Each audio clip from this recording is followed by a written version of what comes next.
Oh, there you go. Shoot the yawn. Miss Yanni. What's up, Miss Yanni? She yawning. She just oh. Man, I'm trying to figure out how to get my volume, but when I went back and played it on the video, it sounded fine until they had me moving it. So now I'm like, well, damn, We can't back. win. Brian, what's up? I changed the title also. Katt Williams dropped hidden knowledge bombs. Live talk. Oh my gracious. Murph is back. Everybody back. Murph is fired.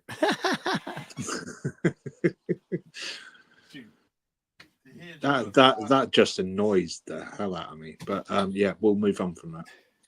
Tahir is fired because he fired Murph. I'm firing Tahir. There you go. Blame it on Tahir. It's Tahir's fault. The only person not fired is Steph. Mm-hmm. Steph just get fired on the weekends, not during the week. It's like, where do you get that? I try. Boy, where does your logic come from?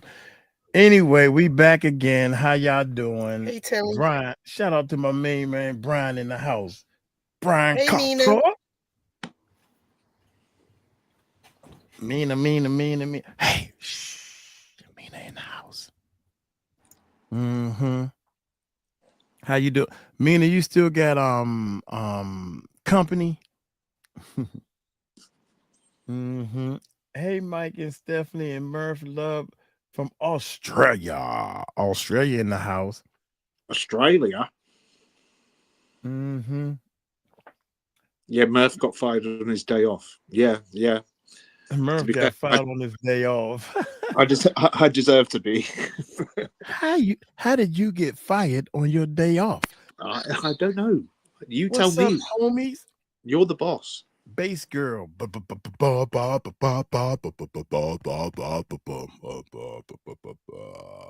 I can't go no lower than that. Stephanie fired. Stephanie, go upstairs. You ain't fired, but you gotta go upstairs because she is frozen. EU freeze. Sure to please. Uh-huh. Love you both. Yes, they watching you. I always feel like somebody's watching me. Ain't got no privacy. Check it out, y'all. Check it out. We're gonna put it up. Where did we put it up at? Now she's unfrozen, y'all. Katt Williams. Check this out, man. We're gonna do a couple of I've been on the Katt Williams marathon, y'all. Katt Williams drops hidden knowledge bombs. Give my thumbs up also while we're here. Linda, how you doing there? Linda's in the house. Steph gotta go upstairs, yeah, because she keep EU freeze. I'm frozen, y'all. I'm trying to be like Stephanie. Am I still frozen? No, I thought you was because you wasn't saying nothing. But anyway. Oh, I was muted. It's Smiley's world. Hey, beautiful. I ain't gonna call all y'all beautiful because my boo-boo in the chat room. Yeah. Happy birthday, Tilly. We got a 20-day countdown, and little girl, little gal. What's up there, little gal? Hey, check this out, man. I got a buddy of mine, Murph and what's your name again? Stephanie? I was trying to call you. I'm just saying. Check this out though, man, for real. I got a buddy of mine that we was friends since I was in elementary school, junior high school. This is the guy who called me, was asking me questions, trying to get me to say that my brother had committed suicide, but I never said it because I didn't know nothing about it. He knew about it first. He said, well, look here, man, I'm just going to how did you get my number? Why are you calling me? Well, I'm just going to come out and say it, man. It's a rumor going around that your brother committed suicide. Immediately when he said that, I knew it was true. No, don't say that. Don't say that. Anyway, he's a masonry. He's a mason. What was Courtney saying he was? Freemason. Yeah, he's a Mason. Yeah. And I'm shooting a video. I'm gonna shoot a video for him, and he's gonna pay me very well. So I want to spend a lot of time with him, and we already talked on the phone for 2 hours, and I'm gonna let him see some of this Courtney video and the thing, because he's kind of high up, and we're doing this video. This is how God works, right? We're actually shooting a video because this guy that's in the Mason is 95 years old, and he wanted to do a tribute to him, and a lot of his, I guess, Mason brothers, I don't know the talk, is going to come over and say different things. So I'm gonna be long story short, I'm gonna be hanging around a lot of Masons. Wow. So I'm gonna take this opportunity to ask him, what do you think about this guy and all the stuff he's saying, and send him the links to the video, let him watch it on his own. I just want to get y'all opinion on this, because I know you guys are really into this. I don't know. I got an uncle that's into it, but he's a little ill, and he's, he gonna sugarcoat some stuff anyway. So I guess this guy Reggie, my buddy, is gonna clearly let me know that he gonna take one look at this guy and be like, he clearly can't be a Mason, because if he was, he wouldn't be on these interviews and doing all this talk. These my friend and a lot of people that I see him hang around are real, like, serious type people. Does that make sense? Is he still a Mason, Mike, or he was a Mason? Now he's still in. My friend? Yeah. Yeah, I think he's still in. Why? Well, I just, my knowledge of the Masons is that they're not allowed to speak about the fact that they're Masons. Well, shoot, that's my friend. He gonna tell me what he can do in that. Yeah, Are but you a Mason? No. What I'm saying about like documentary wise and stuff like that, it's a bit like Scientology. I don't care about none of that. This is my buddy. If he say he can't speak, then he can't speak. But he gonna tell me. No. That's all I was questioning. I wasn't saying anything about your buddy. I was just saying that about Courtney. From my knowledge, from my knowledge of it, right, you're not allowed to speak about the fact that you're a Freemason. I don't think they go around bragging on it. When people first get into something like Christianity, they run around and say, "I'm a Christian." That's what 𝗟𝗡𝗡𝗞 was saying. But anyway, check this out, man. We about to get into this. This is deep, man. I kind of, at first I didn't like stuff like this. Let's do an intro. What is up? What is up, YouTube? How y'all doing? We had to start our live stream over Katt Williams. I've been rocking Katt Williams all day, man. Katt Williams dropped hidden knowledge bombs. These are bombs, y'all. These are gonna be some bombs. Katt Williams is dropping bombs. I wasn't always into all this stuff, but as I get older, I'm starting to realize that, man, some of this stuff, you start checking out Joe Rogan, dog, you gonna open your mind to some new and improved stuff. So y'all hit that subscribe button and hit that bell, baby. And let's check this video out. Williams just revealed. It's not really about knowing anything. It's about where to go to get the information. He's unlocking ancient secrets and dropping knowledge bombs that will leave you stunned. Even Tesla says that this is where he came to get the information. From Nikola Tesla and where he took his knowledge from, to the mysterious device the Anunnaki wear on their wrists, to the real purpose of the pyramids and hidden technologies. People were coming to this region for their information and their knowledge and their things that were forbidden. And these were the highest of human civilization. Let's dive in and uncover what Katt has to share. Holy sh**. Is this weed talk, Joseph? No, this is so legit. He says, this weed talk, Joseph? I don't know what Stephanie's doing, but I think I gotta switch the comments too. Play the video, switch the comments. You look sleepy. Try and give Stephanie something to do before she fall asleep. Poor thing. Here we go, y'all. Here we go. Katt Williams makes a compelling argument about the true He's sources deep, man. of He's ancient deep. wisdom, suggesting that the ruins of temples and churches were not merely places of worship, but pivotal centers of education and knowledge transmission. If you were to read like thousands of books about people that knew a bunch of like you start finding out that it's not really about knowing anything. It's about where to go to get the information. So like when we look at all the ruins all around the world, like we're not seeing ruins of colleges and universities and all of that. We're seeing temples and synagogues and churches. Historical research supports this view, as many ancient temples around the world, such as the Library of Ashurbanipal in Mesopotamia or the House of Life in ancient Egypt, were indeed centers of learning, storing vast collections of texts and serving as educational hubs where knowledge on various subjects, including agriculture and astronomy, was imparted. Yet, this brings us to a deeper, more enigmatic question. Where did this information originate? Indeed, priests and scholars of ancient times passed their knowledge on to others. But who were the original custodians of this wisdom? Who were the first teachers? This question probes the very roots of human understanding and civilization. Ancient myths often attribute this knowledge to divine sources or celestial beings.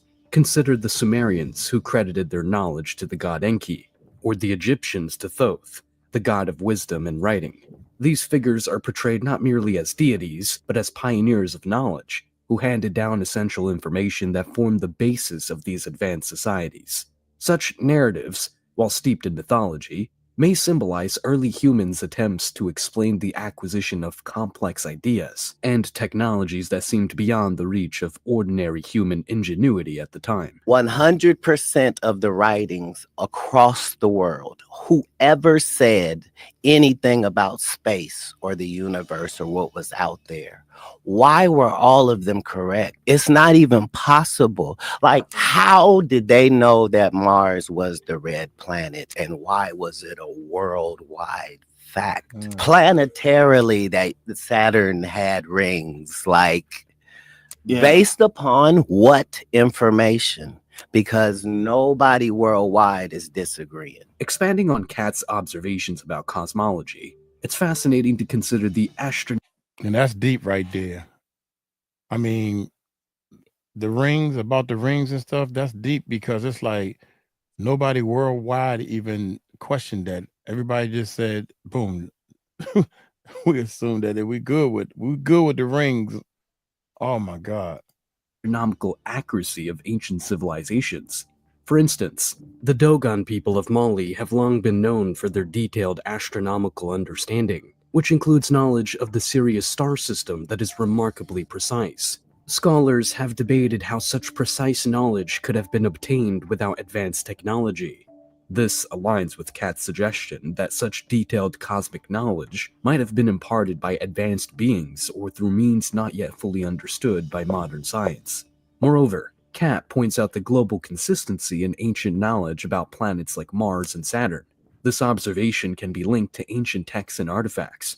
For example, the Sumerians, known as one of the first advanced civilizations, depicted planets in a way that remarkably aligns with modern astronomical data. The Babylonians, who inherited and expanded on Sumerian knowledge, had a sophisticated system of astronomy and could predict celestial events with great accuracy. These instances could suggest that ancient civilizations had access to a now lost compendium of astronomical knowledge. Or perhaps, as Katt implies, they were beneficiaries of knowledge from extraterrestrial visitors. This brings us to an intriguing theory supported by numerous proponents of the ancient astronaut theory, that knowledge of such precision and depth suggests a possible transmission from advanced, non-human sources. This theory, while controversial, is bolstered by the uncanny alignment of ancient knowledge with modern scientific findings. Let's get back to Katt Williams and try to understand where he wants to take us. Even Tesla says that this is where he came to get the information. But if you follow that information pathway, it leads you to this character called Thoth. And the emerald tablets of Thoth are literally mind-changing and mind-blowing. This dude, I'm letting y'all know now, man. I'm kind of scared of Katt Williams because he was reading books. I'm talking about deeply reading books at 3 and 4 years old. Now he might have stretched the truth about how many books he was reading, but I think Katt Williams is the most brain library dude walking around on Earth today.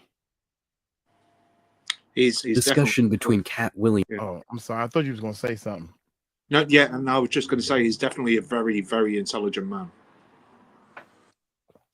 He's intelligent on so many levels of understanding wisdom. It's not like, okay, you know, you got some gray hair, so I got a little wisdom as far as life and how these kids should grow up and respect their mother and all this stuff that's kind of normal. It's a wisdom of where this wisdom is coming from. Like he knows, man. When I say he deep, it's scary how deep he is. Here we go. Williams and Joe Rogan touches upon the intriguing and mystical Emerald Tablet, attributed to Hermes Trismegistus, a legendary figure blending aspects of the Greek god Hermes and the Egyptian god Thoth. The Emerald Tablet, also known as the Tabula Smaragdina, is a compact, cryptic text highly regarded in the fields of alchemy and Hermetic philosophy. The Emerald Tablet, also known by its more arcane name, the Tabula Smaragdina, is not just any ancient document. It is a portal to profound truths and alchemical secrets. The origins of this compact and cryptic text are veiled in the mists of time, with the first known appearances in Arabic sources from the 8th or 9th century. Yet, its influence rippled through the centuries, captivating the minds of European alchemists during the medieval period when it was translated into Latin. The tablet's opening line, "As above, so below," resonates with an otherworldly wisdom, suggesting a deep correspondence between the heavens and the earth, the macrocosm and the microcosm. This principle of correspondence implies that by understanding the small, we can grasp the mysteries of the large, and vice versa. Wait a minute, y'all. Wait a minute. I'm gonna have to get. Oh my God. We're gonna need. Hey, I'm letting y'all know right now. We're gonna need some headphones for this one. Them little computer speakers ain't getting it for me. So give me a second while I untangle the spaghetti. But one of the things I'm realizing is this is so deep that it's actually explaining some theory of how some people think and why they think that way. It's starting to explain why you're in the place you're in right now. So let me plug these headphones up. I can't find the hole, Murph. There's too many wires over here. I can't find the hole. Can't find the hole, man. Put some hair around it. Here we go. Beckons us to see the universe as a vast, interconnected web where each part reflects the whole. The content of the Emerald Tablet is a series of arcane aphorisms that hint at the processes of transformation and the unity of all existence. It speaks of the one thing, the primal substance from which all things emanate and to which all things return. This one thing is described as having the power to perfect the imperfect and transform the base into the sublime. There we go. A core tenet of alchemical practice. One of the more tantalizing passages reads, "Its father is the sun, its mother the moon. The wind carries it in its belly. Its nurse is the earth." This allegorical language suggests a cosmic process involving celestial and terrestrial forces, a dance of elements that leads to the creation and transformation of matter. For alchemists, this was not merely about turning lead into gold, but about achieving spiritual enlightenment and unity with the divine. Katt Williams mentions the fascination that even Nikola Tesla, the visionary inventor, had with such esoteric texts. The idea that Tesla might have drawn inspiration from these hidden sources only adds to the tablet's allure. It hints at a wellspring of advanced knowledge, couched in metaphor and symbol. accessible only to those who can decode its secrets. The Emerald Tablet is part of a larger body of work known as the Hermetica. These texts are divided into two main groups: the Technical Hermetica, encompassing writings on astrology, alchemy, and magic, and the Religio-Philosophical Hermetica, which delves into mystical and philosophical discourses. Together, they form the foundation of Hermeticism, a tradition that has influenced countless esoteric and mystical schools of thought. The tablet's mysterious power lies in its ability to inspire endless interpretation and speculation. It suggests a hidden path to knowledge, a secret alchemical process that can transform the seeker both materially and spiritually. For those drawn to the occult and the mystical, the Emerald Tablet is a cipher waiting to be unraveled, promising profound insights and perhaps enlightenment. It's given in first person, and that's not possible. The things that are being said are impossible. Enough time has passed, though, that it's not like that. He literally says, hey, there's a spaceship on Earth, and this is where it is. Ever wondered what that necklace Katt Williams was wearing in all those super viral interviews actually signifies? It's not just a striking piece of jewelry.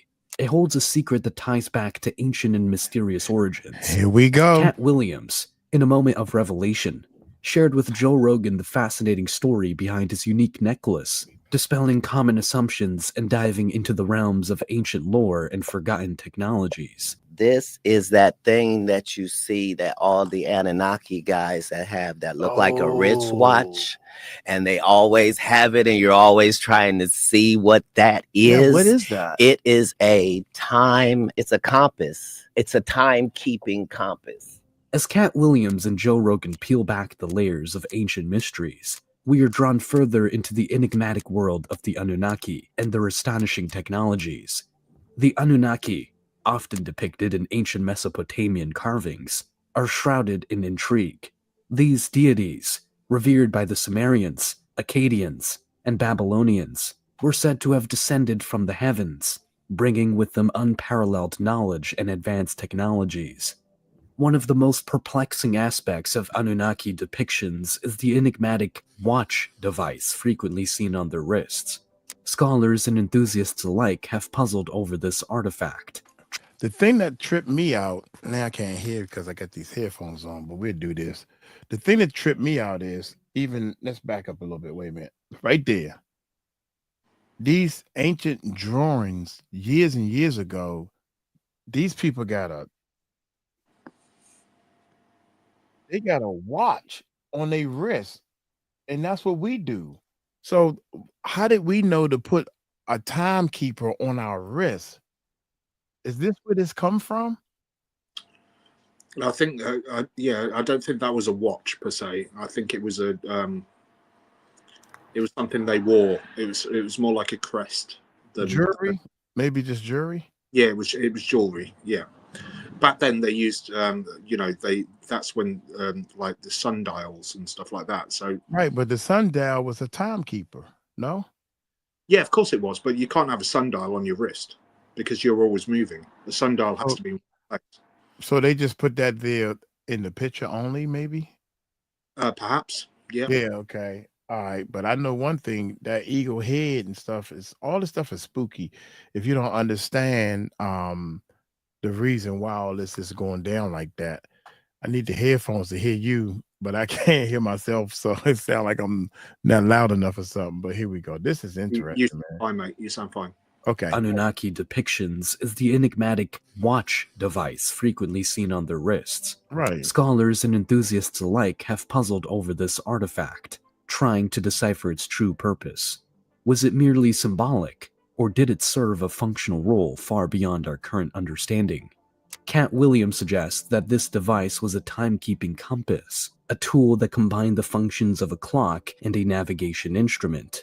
Imagine possessing the ability to measure time precisely, while simultaneously navigating the vast landscapes with perfect accuracy. Such a device would have granted its bearer immense power and control, allowing them to traverse great distances and return unerringly. The Anunnaki themselves are cloaked in mystery. Ancient texts describe them as godlike beings who bestowed civilization upon humanity. They are credited with teaching the Sumerians advanced agricultural techniques, astronomy, mathematics, and even law. But who were they really?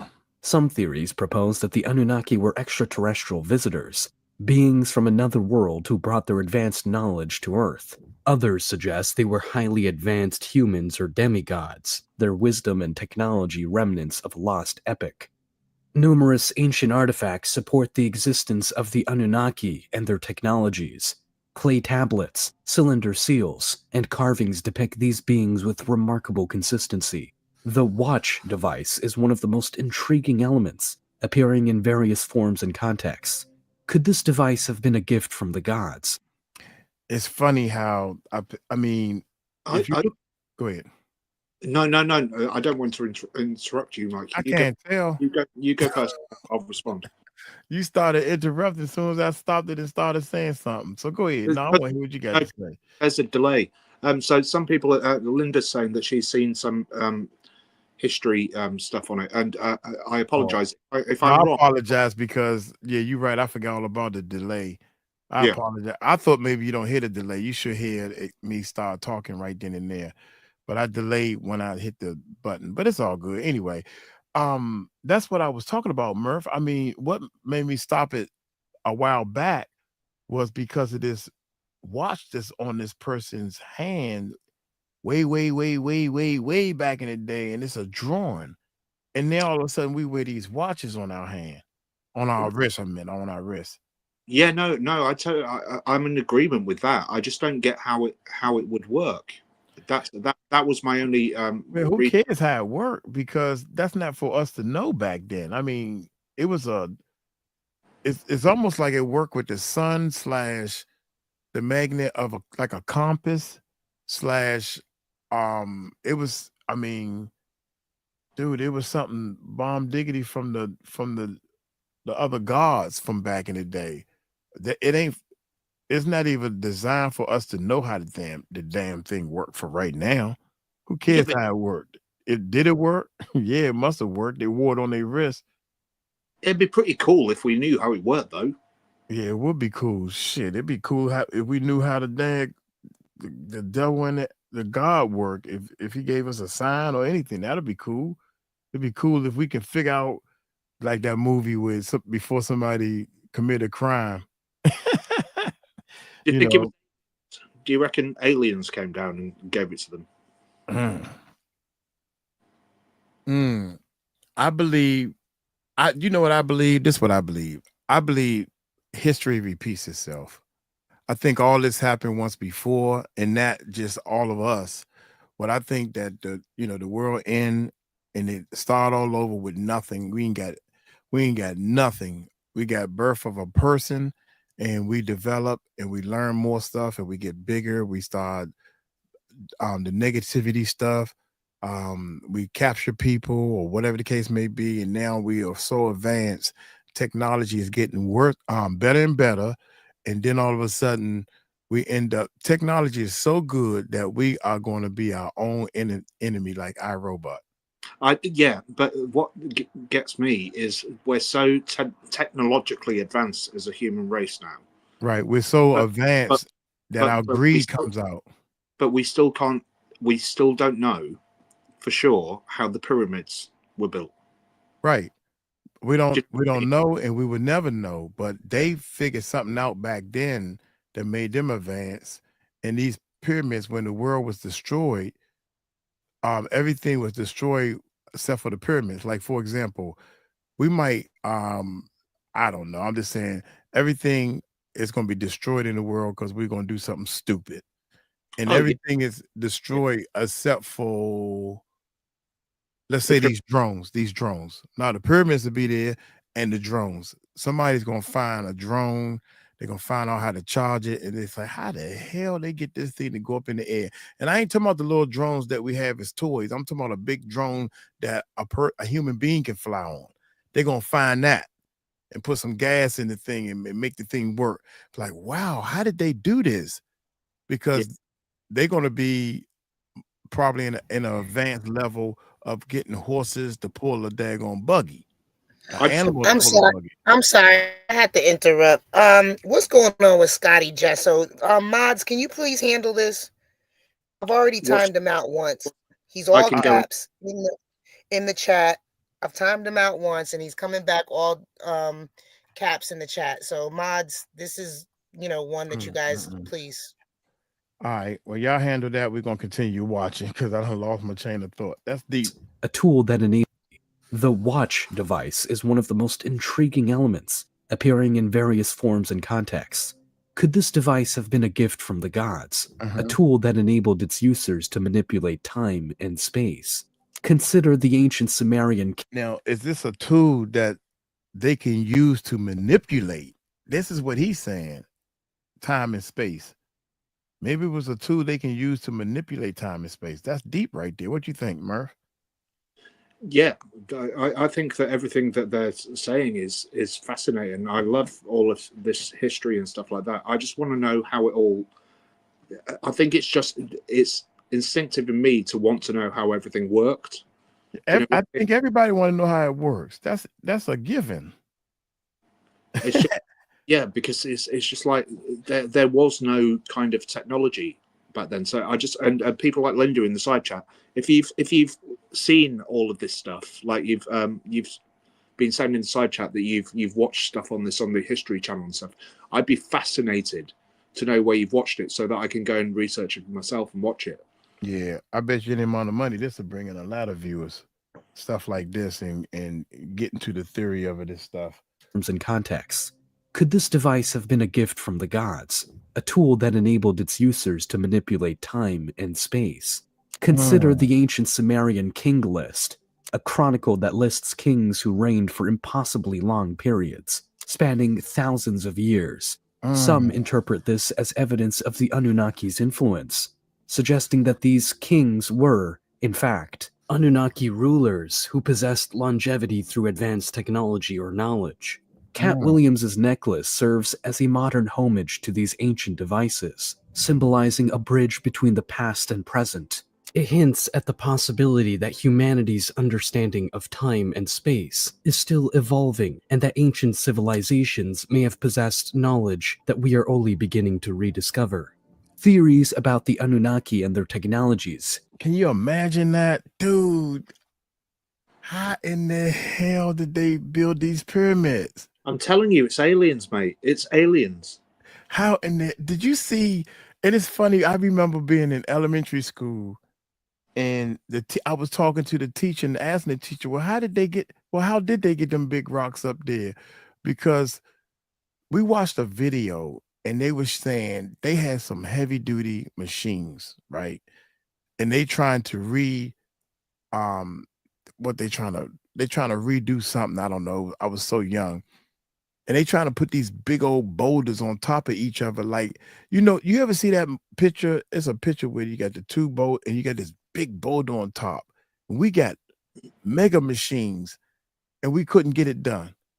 And they was like, we using the best equipment we have, and our equipment is struggling. As a kid, that's all I remember was the equipment is struggling.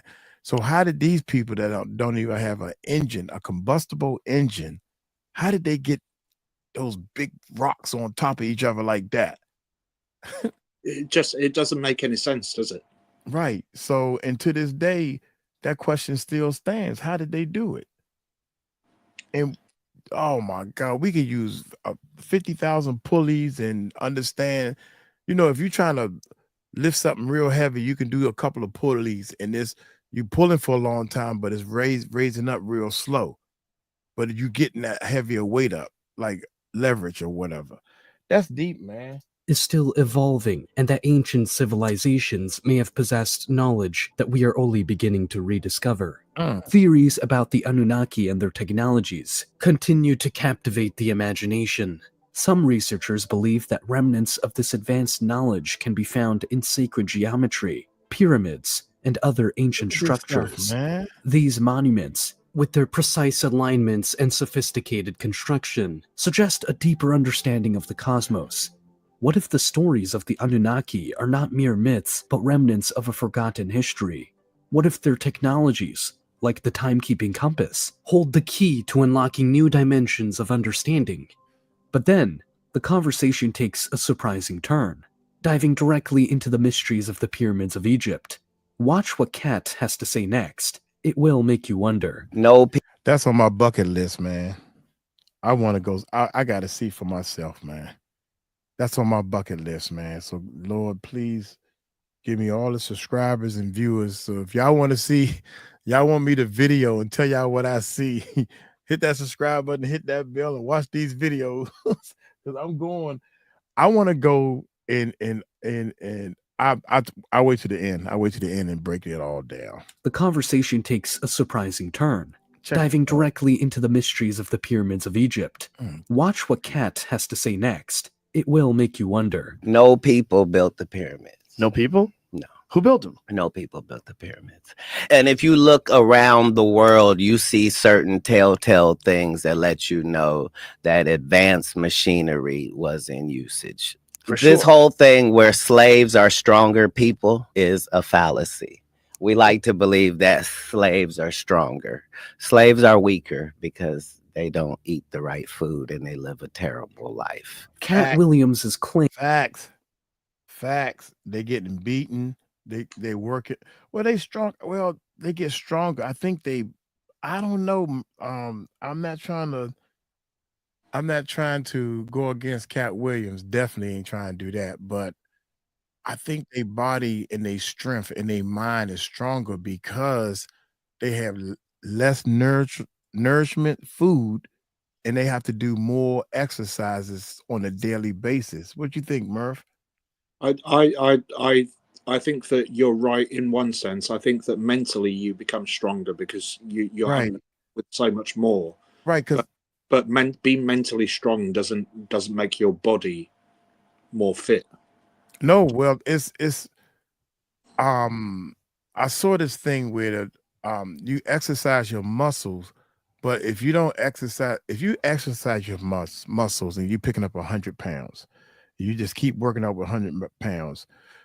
If you put 101 pounds on there, then your brain gets accustomed to the 101 pounds and the 102. Next thing you know, you lifting 1,000 pounds. And this Well- is facts. That's what the guy said. But if you just go and your brain is not used to telling the muscles what to do and what not to do, you would never be able to lift 1,000 pounds. That's what the guy was saying.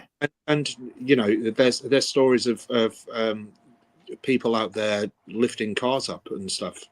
Right. Because Yeah. they have trained their mind and their muscle and they ate right and everything. But I'm not saying I'm right on everything. I'm agreeing with half with you. I think that right. I think But there's as a slave, if your life is 5 or 6 years of being beaten and working, your body, I don't know. I don't think that I think yeah, that, but put it into perspective though, Mike. Do you think that as mentally strong as those people must have been, and I have total empathy or sympathy or whatever word you want me to use with them, do you think that they could lug bricks up to the top of those pyramids? yes. Yes, I think so. I think they could because your first brick is not that big. You keep then you keep, you know what I'm saying? You got 10 people, you got 20 people. You saw the daggone how many they had pulling. Look at it. You got people pushing, and then they know they got to get this done, or they're gonna get their butts whipped. Look at it, you know what I'm saying? And it's like, well, Drawing though, that's a drawing. That's not real life. It's not. no, it's a come on, man. We talking about the drawing, okay? Dang on, Murph. Okay, let's get back to it. Here we go. We like to believe that. But even though it's a drawing, but it's a drawing of what happened. They had slaves trying to, and they, but Oh, I'm not in any way, shape, or form saying that there weren't slaves that were made to do things there. That's not what I'm saying at all. I'm saying that I don't believe the condition of those pyramids and how they were built. I don't believe that was man-made. Me neither. Me neither. But Yeah. I'm saying that my fact is what Katt Williams is ruling out is wrong. He ruling out that the slaves wasn't strong enough to do that. Oh no, yeah, no, I agree with you there. No, I Right. think that The drawing is telling you, if you're trying to pull this big rock up a hill, if all you ain't got all this schooling or anything, you got, I don't know, 100 slaves trying to pull this rock and they can't do it. Tried it again, they can't do it. So let's try. We're gonna get this rock up there. Instead of 100 slaves, let's get 1,000 slaves, and they'll pull it up there. It's the point I'm making. Can I just give a shout out to my sister for putting that banner up there as well? Most definitely. Shout out to your sister. Okay, let's keep going. Slaves are stronger. Slaves are weaker because they don't eat the right food and they live a terrible life. Katt Williams' claim that no ordinary people built the pyramids opens a door. What was that? Is that in the video? Was in usage. This whole thing where slaves are stronger people is a fallacy. We like to believe that slaves are stronger. Slaves are weaker because they don't eat the right food and they live a terrible life. Katt Williams' claim that no ordinary people built the pyramids opens a door to a world of ancient wonders and advanced technologies. His assertion challenges the traditional narrative, urging us to reconsider the capabilities and conditions of ancient builders. The idea that slaves, often believed to be the primary labor force behind these colossal structures, were actually weaker due to poor living conditions, adds another layer of complexity to this ancient mystery. Katt's statement about advanced machinery being used in ancient times is both provocative and thought-provoking.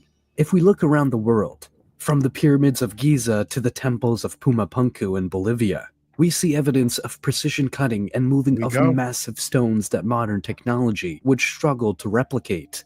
The exacting measurements and alignments found in these structures suggest the use of sophisticated tools and knowledge. Consider the intricate stonework of Pumapunku, where massive blocks of stone are cut with such precision that they fit together seamlessly without mortar. Similarly, the Great Pyramid's construction, with its enormous blocks of limestone and granite, some weighing up to 80 tons, challenges our understanding of ancient engineering. How were these stones quarried, transported, and assembled with such accuracy? The answer might lie in the forgotten technologies and wisdom of ancient civilizations. The conversation takes an even more intriguing turn as Katt explains. We've been led to believe that this is how much they worshipped their dead bodies. But the evidence doesn't show any of that. Like when you see inside, when they have those intricate carvings and paintings and stuff in gold and stuff, you have to remember this is in a windowless room, folks. There's no candle soot. There's no, it's clearly a power plant and built specifically for that location on this planet. This statement invites us to reconsider the purpose of the pyramids. Traditionally viewed as monumental tombs, the lack of soot on the walls in windowless rooms indicates that the ancient Egyptians did not use conventional lighting methods such as torches or candles. This raises the question, how did they illuminate these intricate interiors? Katt's suggestion that the pyramids functioned as power plants offers a tantalizing alternative. Katt continues. What do you think it was powered by? The hot water springs underneath it. The concept of using hot water springs as an energy source for the pyramids hints at an advanced understanding of geothermal energy. Hold up. This is what I was going to say. I think they had to build this pyramid in order to get the right levels and stuff to use water pressure that's locked in some kind of way, or steam or whatever, to make stuff move stronger than a locomotive engine and stuff like that. Does that make sense, Murph? Yeah, to a certain degree. I'm still trying to work it out myself, to be fair. Yeah, the pressure. Look at the water. See how the water on each side, and if the water goes down low enough and under enough pressure, it's going to push like hydraulics or something. They had, for lack of a better word, way better advanced on hydraulic machinery than we do. If you understand, look up, if you understand the theory of hydraulic, because you know my little yeah, I know what we're talking about. So My what red hoe out there works on hydraulics. it would. So they're using a hydraulic system to try and pull up the rocks. Right, but they're using water as still a hydraulic fluid. Yeah, That's all. That's the best thing, and it's nowhere near the explanation, but it's close to the theory, is what I'm trying to say. This idea aligns with theories suggesting that the pyramids were built with a specific energy source for the pyramids, hence at an advanced understanding of geothermal energy.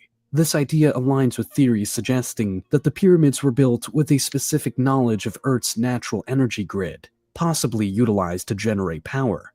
The intricately carved hieroglyphs and paintings inside the pyramids, created without any visible means of lighting, further support the notion of advanced technology.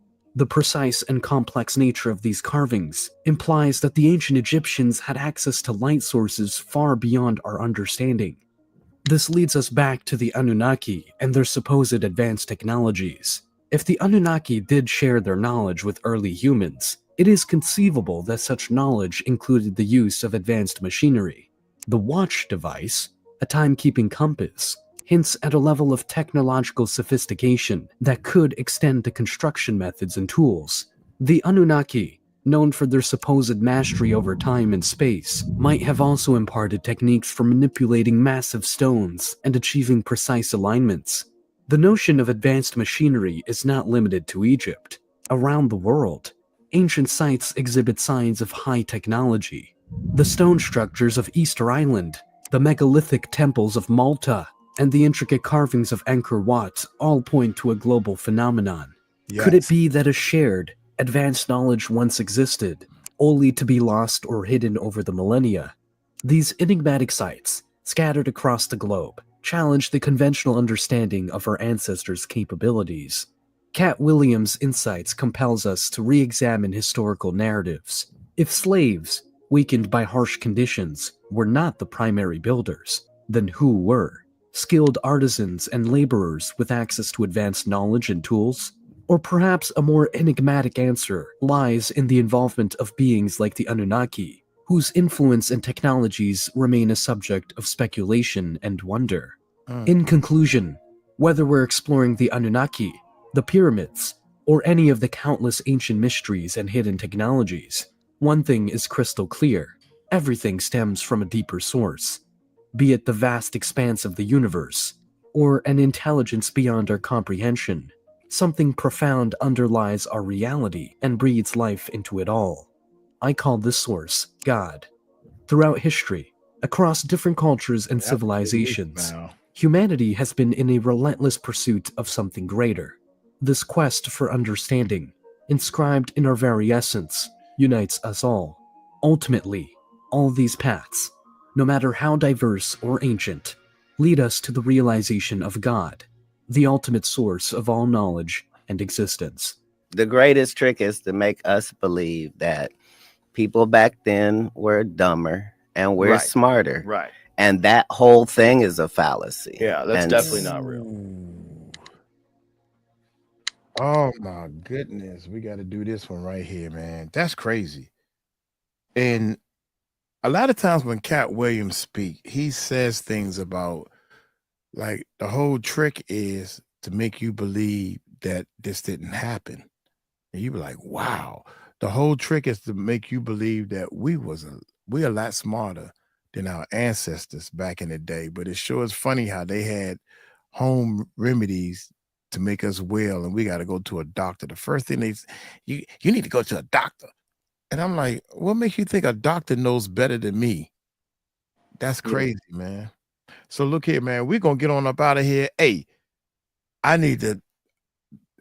that's on my bucket list, man. I want to see some of this stuff, and I want to get the understanding from the people that are tourists or the people that's around this type of stuff every day. I just want to talk to them and see what their input is, because everybody think they know it all. Lord have mercy. Everybody think they know it all. I'm going to get on up out of here, man. Hey, y'all take it light, take it slow. Tell them Uncle Mike told you so. Peace out. All right, we clear. Oops. Here go another one. We should go ahead and do this one too as well. Come on, mouse. That's just why they. This show is funny how we got all this technology, all this stuff, and they can't even make a mouse that work. And I got the mouse, and the mouse is here, and the daggone USB thing is like close. It's not like it's in a whole nother room. It wouldn't work in the studio. I bought this thing so it can work in the studio, but it don't work. So who's that typing and all that stuff? I don't know when to mute yourself or nothing. At least I don't know how to mute. That's you. What we got coming up now? Katt Williams drops hidden knowledge again. That's what this is called. It's 11 minutes more. I wish it was longer, man. What's up? Here we go, y'all. Y'all ready? Thank y'all for checking in and all that good stuff, man. What is up, YouTube? How y'all doing? Yeah. Check it out without a doubt. I've been on a Katt Williams marathon to see what this thing is all about, man. This man is deep. Love Katt Williams to death. I would love to work for Katt Williams as a sound engineer, cameraman, help him do his mixing and mastering or whatever. I ain't saying that I'm the best, but I'm loyal. I'm loyal. Anyway, man, hey, all this pyramid, it's another one, Murph and Stephanie, it's another one that I want to do. They was talking about the land of Aquarius or whatever the case may be. You know, God dang it, this mouse, boy. I'm about to throw this mouse, man. Without any further ado, y'all hit that subscribe button, hit that bell. Let's check this bad boy. Chop those noses off of the pharaoh and the sphinx in Egypt in the first place is because Katt Williams is dropping hidden knowledge again. What? He's one of the few who gives us a peek behind the curtain, where real knowledge is kept from the many and shared with only a few. The insights he shares in this video are definitely eye-opening. Wow, truly mind-blowing. it doesn't matter because everybody in Egypt knew it. None of those people are saying, hey, I came up with this. The more you know how little you know. The more you know how little you know. This hits especially hard after watching the entire video. Katt dives into depths that might just scare you, realizing that if what he's saying is indeed true, then it's time for us to start making some changes. Let's dive in. None of those people, none of them picked a bad place ever. That's when you understand that there's a grid. Yeah. Because nobody's holy people pick bad spots. No. Everybody understood. That's deep right there. You see what I'm saying, man? He is so deep to the point that, oh my gracious, nobody picked bad spots. I'm sorry, Murph, I heard some clicking and I had to mute y'all. Did I mute you too, Stephanie? Or you muted yourself? But anyway, long story short, he's still clicking. Long story short, what he's saying is so deep, man. Realizing that if what he's saying is indeed true, then it's time for us to start making some changes. Let's dive in. None of those people, none of them picked a bad place ever. That's when you understand that there's a grid. Yeah. Because nobody's holy people pick bad spots. No. Everybody understood certain things about the area and long before they had x-ray machines. And if you just went by that in the whole world, you would start to understand like the true power of the Vatican and the fact that certain things are based on real shit. Now, hold on, because what he's about to reveal barely scratches the surface. Yet it'll start to make sense. The Vatican, much like the pyramids, isn't just randomly placed. It's a breathtaking sight, rich with symbolism and secrets hidden in plain sight, which many of you might already recognize. But did you know that what's visible to us is merely the tip of the iceberg? The specific location of the Vatican is no mere coincidence. Now, think, what other iconic place was deliberately situated and is even more famous than the Vatican? Do you think Beverly Hills was, you think this was an area they built on purpose? Yeah. Was. Hollywood is not really there to entertain you. Like, that's great that happens. But if you think about it, Los Angeles is a curious name, translating to the angels in English, which already sets a mystical tone. Then there's Hollywood, a name that really makes you think when you break it down. Holly and wood. Jordan Maxwell often discussed this, explaining that the name derives from the Druids who used a piece of wood from a holly tree to make their scepters. While I'm not saying it's outright magic, when you consider what Hollywood does, how it alters perceptions, changes beliefs, and sets trends through our TVs and movies, it all starts to make a strange kind of sense. That's what I'm saying. Nobody's telling any crazy stories, my man. Not globally. A lot of times it turns out that they were right, that no, we couldn't have told people this because they would have went and this would have happened and that would have happened. And you can start to see that. If you listen closely to the podcast, you'll notice how reserved Katt Williams is. He seems eager to share more, but chooses his words carefully, aware of the potential impact. But the part that follows is absolutely jaw-dropping. You sense he's telling the truth, yet you might still find yourself searching for explanations to make it all seem less extreme. But what if? What if it really is as wild as it sounds? What if he's exactly right about what he's saying?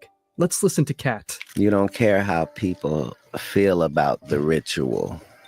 It's about, does following the ritual work? You can fool yourself into thinking there isn't one, but the evidence will be clear. So like when I be like, oh, these guys are wearing dresses, everybody's like, oh, he keeps talking about people wearing dresses. No, it's not. That is a weird thing. It's not like that. Look at it from a different way. Show me one person that ever wore a dress in Hollywood unsuccessfully. That's how you understand what a ritual is. So 20 years ago, I knew that it was going to be a thing. It wasn't because I understood that the earliest I had seen that word was Baphomet, the gender.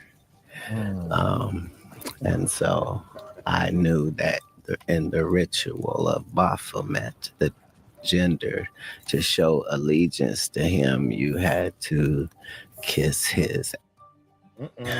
Really? And it said both of those things. So I knew that both of those things would become popular in the future.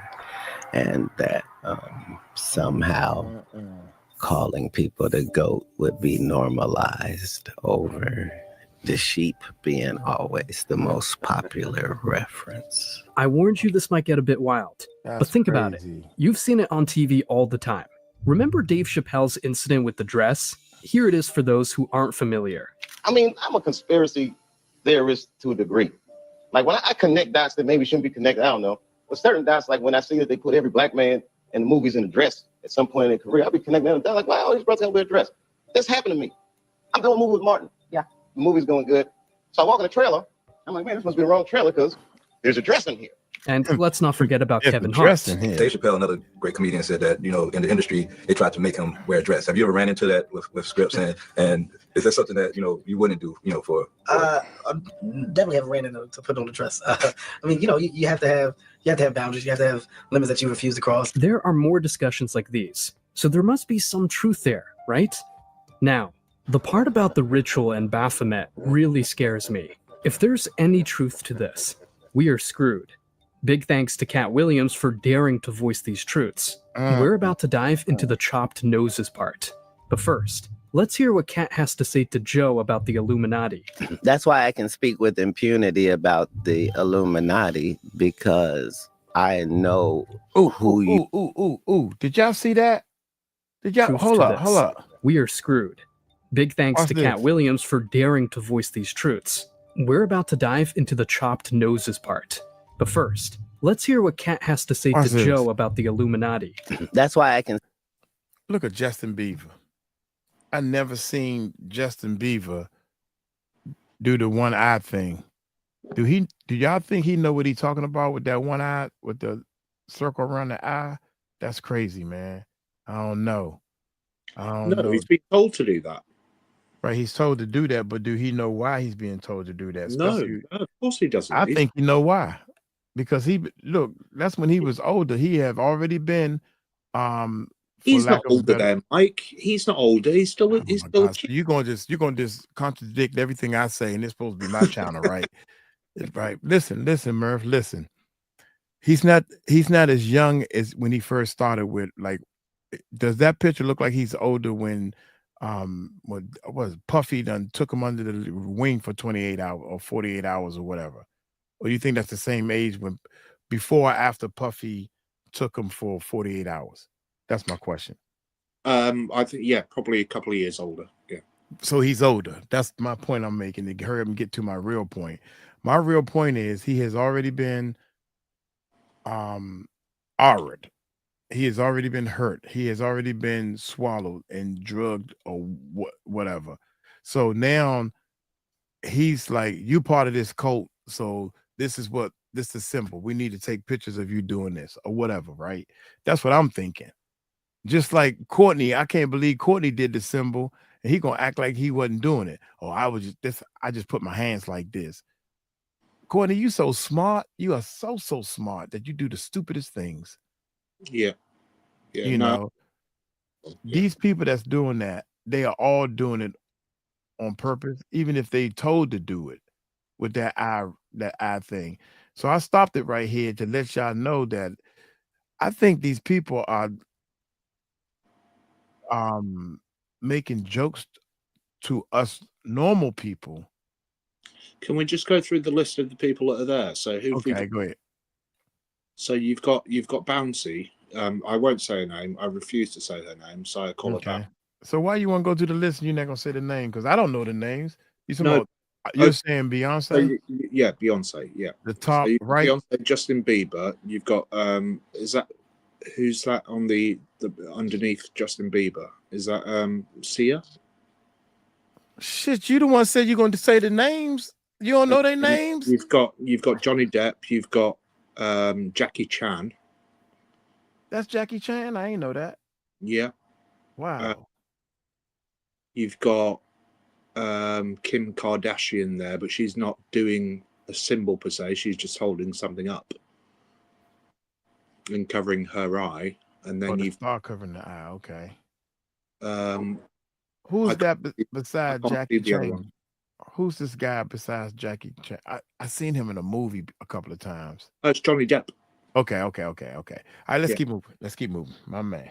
Speak with impunity about the Illuminati because I know who you would have to be in order for what I'm saying to bother you, number one.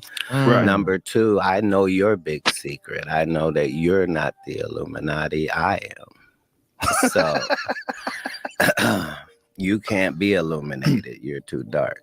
But the difficulty is getting people to believe something that they don't want to believe. And in each of these cases, this is where the money is. Katt speaks in a way that's both intelligent and cryptic, targeting those in the audience who have already gone down the rabbit hole and grasp the deeper meanings of his words. Tyrese Gibson even called Katt Williams a prophet. Katt Williams. Jesus. Did he break the internet? Oh, God. You know what his name is to me? His name is Prophet William. Prophet Katt Williams. We have gotten so used to the lie. The truth is uncomfortable. We live in a world right now where you fell in love with David Copperfield. You fell in love with the smoke. You have fell in love with who people appear to be.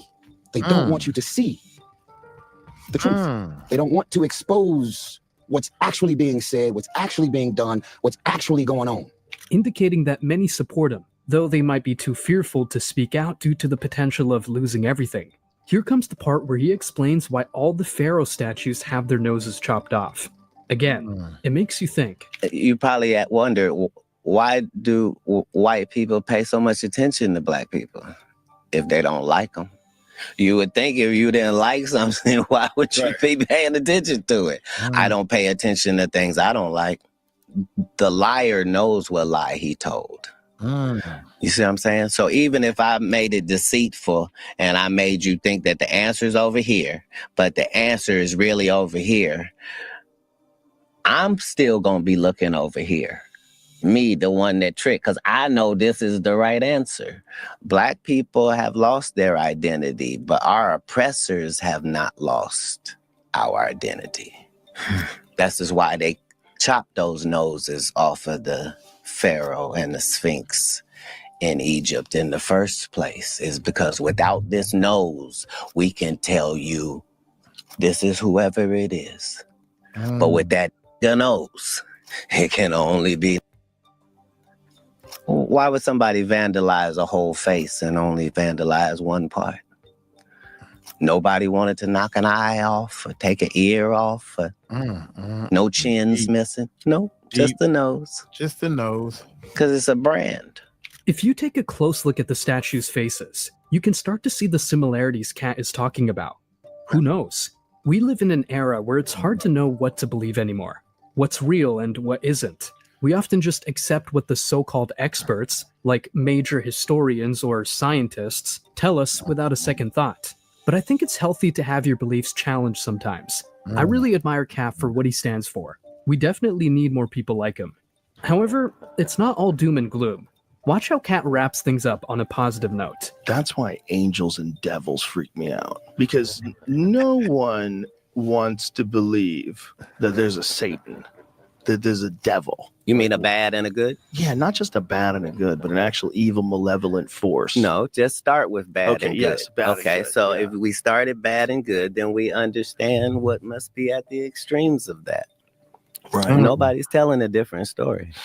The fact that there is a God is the biggest conversation worldwide, but the truth of the matter is there is more reason for you to believe there is a God than there is for you to not.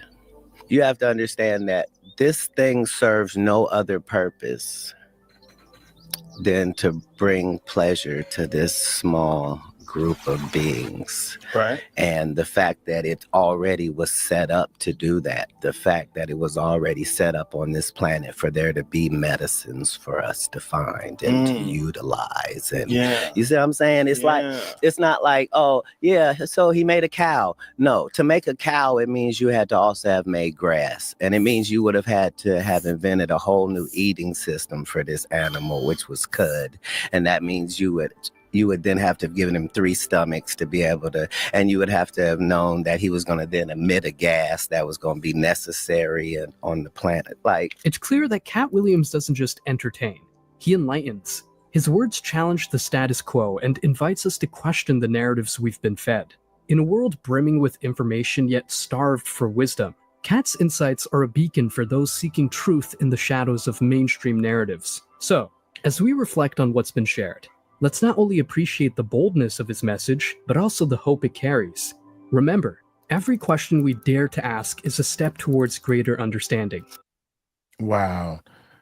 The thing that tripped me out is he learned all this, or he read and got all this knowledge. And this knowledge is not like it was hidden from us and only for him to find. The knowledge is there, and nobody else is speaking on this like this in the theories and everything. I think he's just a fascinating person. Very fascinating. Yeah, I think, and some people might agree or disagree with what he's saying. You know, and the fact is that he doesn't know. He doesn't know. We don't know. Nobody knows. Right. How these things. But his theories and the way that he speaks about things is so endearing that you just want to listen to him for hours and hours and hours, whether he's doing stand-up comedy or just speaking about history. He's just a fascinating person. Right. Okay, well, we're going to take a quick break, man. Hey, I'm going to get on up out of here. Y'all let me know in the comments below. Got to put an ending on this. Y'all take it light, take it slow. Tell him Uncle Mike told you so. Peace out. Peace out, y'all. Man, Steph, I want to say something to Steph. What's up? My mouse is acting stupid. You said it, Steph. You said it a long time ago. We need to do some Katt Williams stuff. Now we're doing Katt Williams stuff. And you ain't got nothing to say. What's up with you? Well, I got a couple issues today I'm trying to work out, so I'm not trying to come across too loud and, you know, No, you're not that I'm trying to figure it out. loud as far as the volume thing. But go ahead. And the other thing is what did I say the other thing was? Damn, we only been on for an hour. Oh, that's what I forgot. We had to start all over. What was the other thing you was going to say? About certain people, Steph? Is that what you're talking about? Oh, she frozen anyway. All right, we're gonna go with this one right here. I don't know if I should go with this breaking Tyler Perry, Bachelor warns Katt Williams for calling him. Let's gotta do this. You put too much pressure on Tyler. What is up? What is up, YouTube? We are on a Katt Williams marathon, man, and I'm trying to get all this. Katt Williams is deep. He went too deep on the last two videos we did, but this time right here, he's talking about Tyler Perry, or maybe Tyler Perry. Let's break in. Tyler Perry brutally warns Katt Williams for calling him Oprah's power slave. What? Katt Williams, man, shout out to him, man. He breaking it down with no chasers. Wow, all of a sudden, everybody's just down with what Katt Williams says. He got a whole lot of theory behind him, and he put out a whole lot of power that came true. So y'all hit that subscribe button, hit that bell. Hey, let's check this video out. Let's check it out, man. We're on our live channel. Tyler Perry.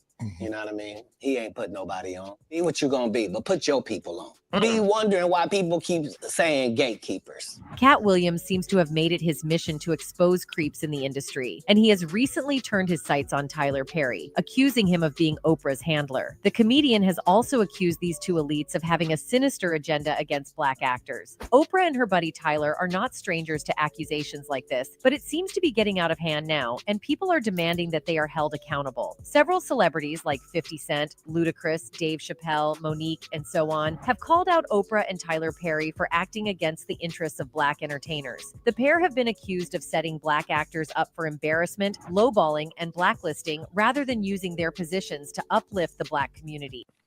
Ever since Oprah got to her position, man, it's almost like I can feel the, oh man, I don't love you, Oprah, but you got to straighten up some things. You're doing some things you ain't had no business doing, but you need some help. She needs somebody to bring her back down to earth. She done left, got way too much money, and you done left, and people was believing some of your bull when we didn't realize you was shoving out the bull. That's what happened. It's the interests of Black entertainers. The pair have been accused of setting Black actors up for embarrassment, lowballing, and blacklisting rather than using their positions to uplift the Black community. But what's crazy is that despite the outcry against them, Oprah and Tyler Perry have never tried to appear remorseful or repentant. Instead, they act like they're untouchable, and Katt Williams is not having that. Whistleblowers in the industry, like Katt, have often been labeled as jealous, bitter, angry, or even crazy, but that has not stopped him from speaking for what he believes is right. So what exactly did Katt have to say about Oprah and Tyler Perry, and how did they respond? For context, Oprah was alleged to have employed Tyler as her instrumental figure to disrupt the careers of numerous individuals within Hollywood. The focal point of this narrative, however, began with Monique, who courageously stood up against Oprah's alleged manipulations. Monique, an actress of formidable talent, was one of the first to publicly challenge Oprah, accusing the media mogul of using Tyler Perry as her metaphorical attack dog. Monique unveiled a disconcerting aspect of the entertainment industry, the blacklisting. That was some bull right there, man, with Steve Harvey. See, first of all, I kind of don't like Steve Harvey, man. He played a race card on the radio station too much. Yeah. Steve Harvey, but Steve Harvey had Monique on his show, and she played the race card and said, my brothers didn't even back me up. And Steve is trying to break it down like, well, what your problem is you didn't want to kiss tail. So Steve Harvey, for lack of a better word, is trying to let her know that, look, I'm an Uncle Tom and I'm proud of it. And you need to learn how to be a kizzy or something in order to get in your foot deeply in the door. and they trust you, and then you can cut up. See, I've been in here for a minute, and I ain't cut up yet. I'm still an Uncle Tom. Yeah. What do you know the story between Oprah and Monique? Nah, you gonna share the story? Well, they were like working together on the Precious thing, right? Yeah, they were best mates. They literally were best friends. And okay. Monique went up for certain parts and got said parts in movies, and then all of a sudden Oprah allegedly contacted producers of movies that she was on and said, "Oh no, don't give her that part, I'll do it." Right. And what makes it so bad is Monique, Oprah had Monique's brother on her show. Monique's brother is not no star. What the heck? Why you got on an Oprah Winfrey show? It's like a big show. Why do you have Monique, as little as Monique is, Monique's brother on your show to talk about how he argued and messed with Monique when they was little kids? Are you kidding me? Why would you do that? I would have been, if I was in the crowd, boo, get off stage. This ain't no interesting info. This is personal.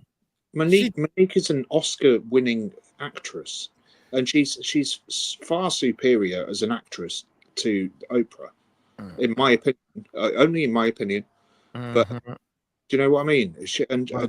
Man, you know, Oprah rocked that color purple, man. You ain't nobody gonna. No, she did, and fair play to her for that. But everything since then, that's when things seem to have gone right a bit astray. Do you know what I mean? But anyway, that, like I say, that's just my opinion. I think Monique is an absolutely fantastic actress, and she's a singer as well. I believe.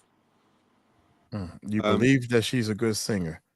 Well, I've been told that she's a good singer. I can't say that I've heard her sing, but I've been told that she's a good singer as well. So. All right, let's move on. Of artists. Her revelation shed light on a practice that not only tarnished reputations, but also resulted in the loss of multiple job opportunities. The genesis of the conflict is traced back to Monique's involvement in the film Precious, a production co-helmed by Tyler and Oprah and directed by Lee Daniels. Despite her pivotal role as the supporting lead, Monique asserted that her compensation of a mere $50,000 fell short of the film's blockbuster success. The discrepancy between her contribution and the film's financial triumph was glaring, leaving Monique with a sense of being undervalued. However, the tension escalated when Oprah and Tyler allegedly demanded Monique participation in promotional press runs without offering any additional compensation. It was a demand that Monique, steadfast in her principles, deemed unreasonable and unacceptable. In a move to assert her worth, she insisted on being remunerated for her efforts, a stance that was not well received by Oprah and Tyler. Monique's refusal to engage in the press runs without proper compensation became the catalyst for a vehement backlash orchestrated by Oprah and Tyler. The duo, wielding their influence, embarked on a campaign to tarnish Monique's professional reputation. A concerted effort was made to portray her as a difficult and uncooperative personality, a narrative disseminated through various media outlets. The implications of this campaign were profound, extending beyond mere public perception.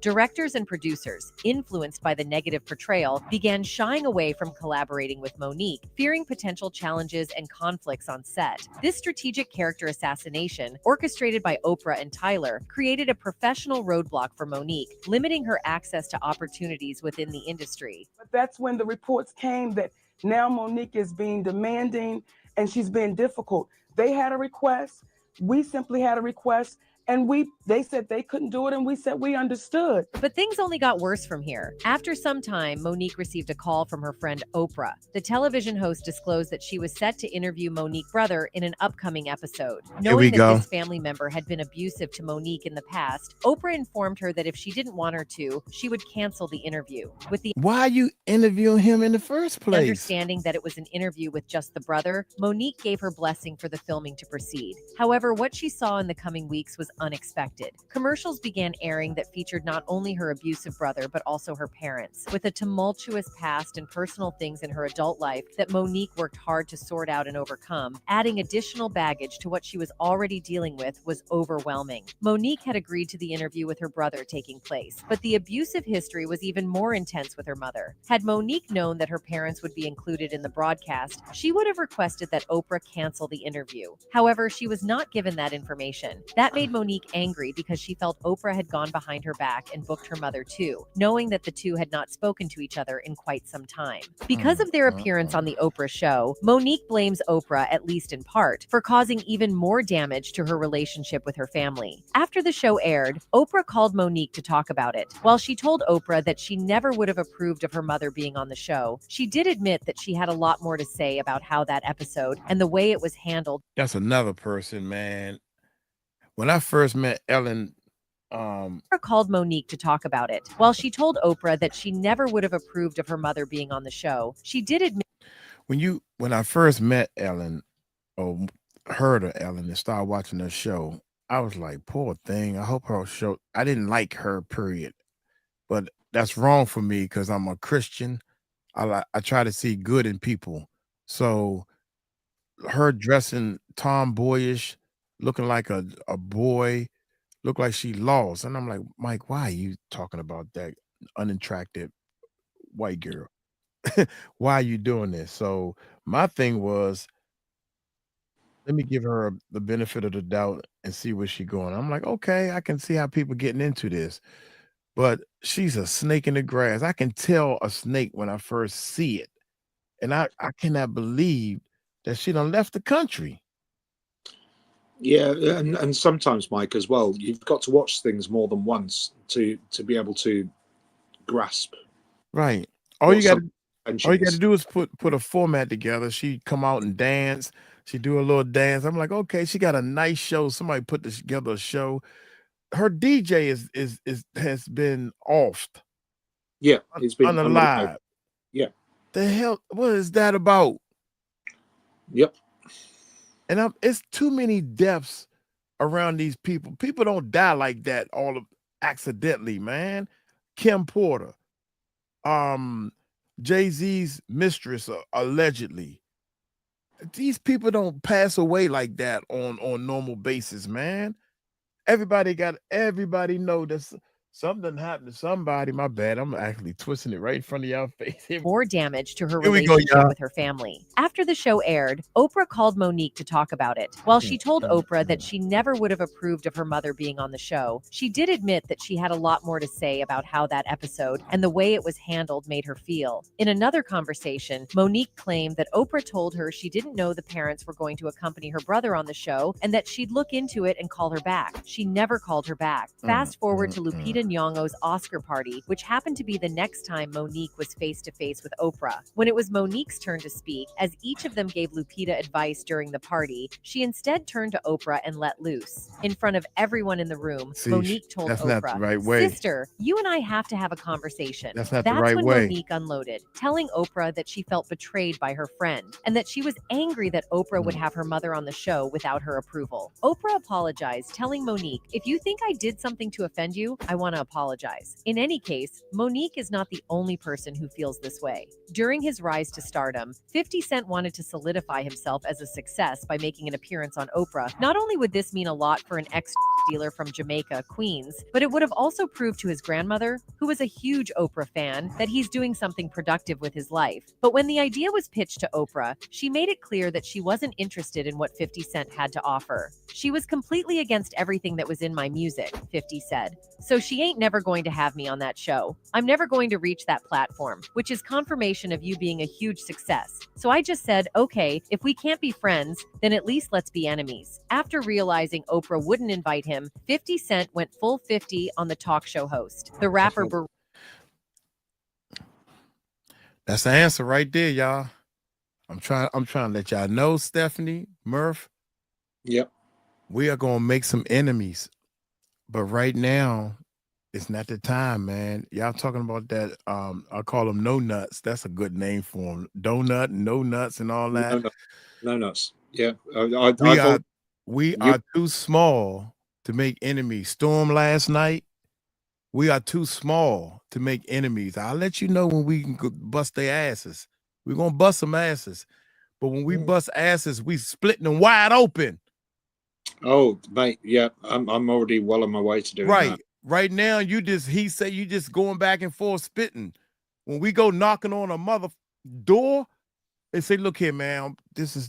I just came here to give you a personal warning." And how about 10 people back out there with bats? We need to make a statement. Like Malcolm X, when you see the movie Malcolm X, when them people didn't like what they did, he said, "Yeah, y'all just talk, but this guy got beat up, and y'all just the brotherhood. What y'all gonna do?" And they went out there to that police, and Malcolm X demanded to see that guy and get him some help. And he said, "Look out the window," and you saw hundreds of people from the nation of Israel. That's how you fight. Yeah, me and Steph spoke about this earlier on. Right. That is how you fight people.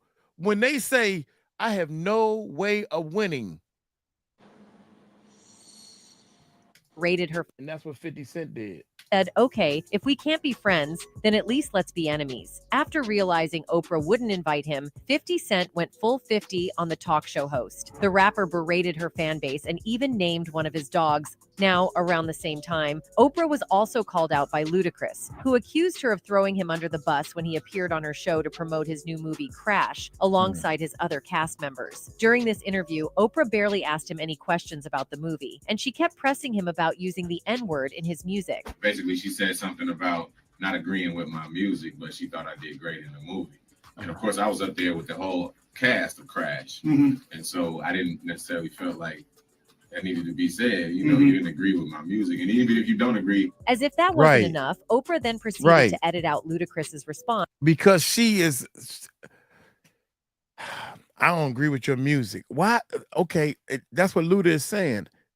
If you agree or you don't agree, why bring that up? We talking about Crash, not my music. We talking about acting. We talking about saving the kids. Who cares what the man say about Sean Otwood and if he did this, that, and the third? What the hell? It's not. It's a time and place for stuff. As a professional, we are professionals over here. We learning this thing. We learning all this stuff, man. Obama does the same thing. Oprah does the same thing. But guess who didn't? What's her name? Monique. This lady, that little girl getting an award, Monique giving her an award and all that. So now I'm on the mic. Now I'm gonna sit here and talk to Oprah. What? It's a time and place for everything. It's a time and place for everything. Time. It's got to be timing. Right now, we ain't got enough money to make any noise. That's facts. In order to make him look like a fool on live television. Now, Dave Chappelle is another celebrity who has called out these elites. Chappelle appeared on Oprah's show after his highly publicized fallout with Comedy Central. Dave talked about why he walked away from a $50 million deal and ran all the way to South Africa to escape the Hollywood elite without telling his wife and kids. In the interview, Chappelle spilled the tea on the dark underbelly of the entertainment industry. The conversation took a wicked turn as Chappelle insinuated the existence of elusive elites who mercilessly attack and discredit artists. With a touch of drama, Chappelle exposed the haunting truth of his journey through showbiz. They're trying to the whole time, they're trying to convince me I'm insane. They were trying to get me to take psychotic medication. These shocking revelations sent shockwaves through the industry, exposing the cutthroat nature of the business and the lengths some powerful figures will go to maintain their grip on the entertainment world. Chappelle went on to add that these industry elites tried to medicate him in order to be able to control him. But the people that were telling me I was insane, I believe that they knew what was going on. This was troublesome. So I'm not taking this medicine, man, because I know these people be trying to control you or maybe discredit you. I was afraid, he said. The comedian then went on to reveal the pressures he faced, saying, But it's very stressful for someone to constantly walk behind you and say, As the interview unfolded, Chappelle dropped bombshell after bombshell, exposing the dirty secrets of fame. He shared shocking details of how these elites tried to discredit Mariah Carey after she signed a huge contract. I mean, you see before, look, Mariah Carey made a $100 million deal, and 3 months later, she's all of a sudden mysteriously crazy. In addition to this, Dave dropped a significant bombshell as he recounted an unsettling incident during the shooting of a movie with Martin Lawrence. He revealed that he was coerced into wearing a dress, a situation that left him questioning the industry's tendency to dress every black man in a dress at some point in their career. This experience led him to connect the dots and question why such a practice existed. During the movie shoot with Martin Lawrence, Dave entered the trailer only to discover a dress inside. Perplexed, he questioned the writer about it, expressing his discomfort with the idea. He refused to wear the dress, arguing that it should have been a topic for discussion. The pressure mounted as the production team insisted on the scene, emphasizing the financial consequences of any delay. Undeterred, Dave stood his ground, asserting that he could be funny without resorting to wearing a dress. But that wasn't all, y'all. Dave also revealed how the producers had a whole another script written just in case he ended up saying no to wearing the dress. The minute it was clear, I was adamant, I'm not wearing a dress. I'm not wearing the dress. All right, fine. Think of something else. He comes back 10 minutes later, a whole new scene. How did you write the scene so fast? Damn. Yeah, I remember him saying that. Yeah, the back, because they knew he wasn't going to play that mess. Put on a dress. He might say, no, let's get a backup because we're on a time clock, man.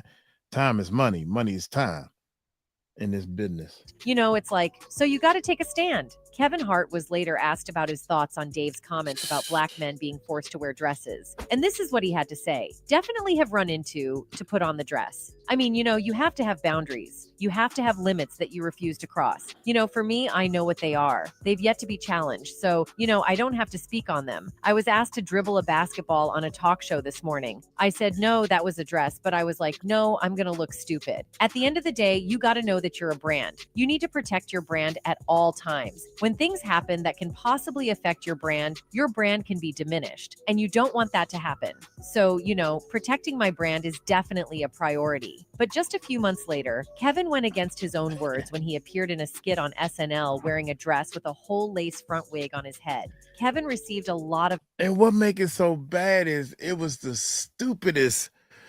I have laughed very hard at one of Katt Williams' dumb jokes, like when he get on the stool and he swing his legs and he said, I can't be a rapper. I can't be a gangster. Look at this. Ain't nobody ain't gonna take me serious like this. That's a small baby joke from Kevin Hart. But it's funny. But when he came out there with that blue dress and that thing burly, it's like at the last minute say, okay, I'm gonna go ahead and do it. I signed the contract and let y'all know that I'm in the elite club. And I don't trust that rock dude that he always around too. I just want to know where he came from. I know that he was prominent as a comedian in Philly. I would be rocking on Kevin Hart's side, man, if he ain't never put that dress on. After that, ever since he put the dress on, and I understand the theory behind the dress. But Kevin Hart selling out arenas and all this type of stuff, God dang, because he was selling out arenas before he even put the dress on. Because he must have known it was coming. Yeah. To me, it's just since all of this stuff has come out, I'm just looking at everything differently. And I understand that you think that Kevin Hart been knocking holes in the walls, dude, on specials, selling out small clubs. Yeah, no, I'm not saying that he's not been doing it for years. I'm not saying that it's just happened in the last year. What I'm saying, he just happened to come out of nowhere and all of a sudden have these Netflix specials and movies. And also, I think that he took a real big jump and did that movie Airplane, and it took him years and years to recoup a lot of money back from that movie. That's what I think. The movie kind of flopped. Don't get me wrong, all the brothers and sisters worldwide went to go see the movie. The movie was kind of corny. Snoop was in the movie. He probably paid Snoop a lot of money. But for some reason, Kevin kind of died down, like, well, let me, like Eddie Murphy, Dolomite. Man, he put this movie out, and he had to wait to recoup this money, so he had to go back and start doing stand-up. Kevin Hart had to do a lot of stand-up to recoup. He dropped a lot of money into that movie, man. That's what I think. And I think that it took him a little while longer than what he thought. Another 2 or 3 more years to recoup this money from that movie Airplane. The movie Airplane didn't do as good as he thought he was going to do, but it did good enough for him to. Now I'm labeled as a successful movie, but man, all these movies that he's doing and everything else that he's doing, my heart goes to him, because that could have been his story on the grind. I put out my first movie, kind of flopped. Everybody was, riding with me because I was riding with him. Next thing you know, I had to recoup this money and pay everybody back, the publishing and whoever movie this. You don't know how much it costs to make a movie, but I had to go back. You know what year that came out, Mike? Nah, I don't know what year it came out. Right, okay. Yeah, I don't know what year it came out, but the only thing I know is he was missing in action for a minute. We looking at the rewinds of the DVDs and the downloads, me and my nephew, all right. Oh, you're going to learn today, that type of thing. So, but now, all of a sudden, I can't even turn on the TV without seeing him on any type of commercial. God dang. It's like, yeah, who else? Why Katt Williams can't do some of these commercials? Kevin? Yeah, exactly. Yeah, he's kind of taken over everybody. Every time I look, Kevin is on you name it, Kevin is on anything. What about your boys? The Plastic Cup Boys. That's a dry name, to be honest. That's a very dry name. We the Plastic Cup Boys. I know one thing. If I was one of your boys, I'm gone, cuz I can't be. I'm gonna take the Katt Williams route, LL Cool J route, 50 Cent route. I can't be called no Plastic Cup. Anyway, let's rock. A backlash for this, with some people accusing him of selling his soul and others calling him a hypocrite. He ended up addressing this backlash in a lengthy tweet by saying, "I wore a dress on SNL because I thought it was funny. I made that decision. Nobody made it for me." That's bull. That's the part that kills me. That's bull. Because it wasn't funny. Come on, Kevin Hart. You know when something funny, that's bullshit. That shit was nowhere near funny. At all. Everybody everybody was shocked that you was in the dress, because you said you wouldn't put on no dress. Katt Williams, David Chappelle, and Kevin Hart. We was right here with you, man. And we was like, well, maybe that's a clone. Or maybe how you gonna flip this? We waiting for the joke. The joke that was there was him in a dress. I want to see that Saturday Night Live from beginning to end, because it was nowhere near funny. It was shocking. It was disgusting. It was not funny, Kevin, and funny. Pulling wolves over our eyes. You know that shit wasn't funny. You know damn well it wasn't funny. You know funny when you see it. Got us all laughing about your father coming in the spelling bee in sweatshorts. All right. You know funny. And you know that wasn't funny. Pissed me off, lying to me. And others calling him a hypocrite. He ended up addressing this backlash in a lengthy tweet by saying, "I wore a dress on SNL because I thought it was funny. I made that decision. Nobody made it for me. I am my own boss." And just a few weeks after Kevin's SNL skit aired, Katt Williams revealed some very disturbing information about how Black men have been forced by the Hollywood elites for years to try and act and dress more feminine. Kevin doesn't have to worry about what people are going to say about him wearing a dress because of the long line of dress-wearing people before him. So now we had Big Mama's House 1, 2, and 3. I've never seen Medea in a pantsuit. I think she wears dresses. So now I'm saying, why are we picking on poor little Kevin Hart? Because it was his turn next, Katt said. Now, after Katt made these comments, a lot of people started to side-eye Tyler Perry and started to wonder if he's just a Hollywood lapdog being used to effeminate Black men in Hollywood. This was later fueled when actor and voice coach Brandon Jay exposed Tyler for threatening him into playing the role of a gay man in his TV show, Meet the Browns. episodes. For context, Jay had originally auditioned and was playing the role of Joffrey, a stout high school teenager who was being bullied at school. However, Tyler switched it up last minute and decided that Jay's character should be gay and have a crush on his high school bully. According to Jay, a day on Perry's show set was more drastic than the typical one-episode shoot. The actor said episodes were usually shot in 1 week. However, at Tyler Perry Studios, they were shot in 1 day. I took 2 to 3 days to learn the entire script, Jay recounted. Then on the day of filming the Alfonso Ribeiro directed episode, Perry walked in and everything changed, Jay claimed. So we literally ran the entire episode for him, and he hated it, Jay said. The actor realized Perry's dislike for the original script would result in everyone being forced to learn new lines of the honcho's choosing. Mr. Perry on the spot started rewriting the entire script, Jay claimed, while feeding the young actor the lines he had to perfect right there on the spot. Jay claimed the director urged him to learn the new impromptu lines, or else he would be fired. While rising to the occasion to learn the new lines, Jay claimed Perry decided that his character would be gay and have a crush on his high school bully. The drastic plot change wasn't what Jay had originally auditioned for. I want Jeffrey to be gay and he has a crush on his bully,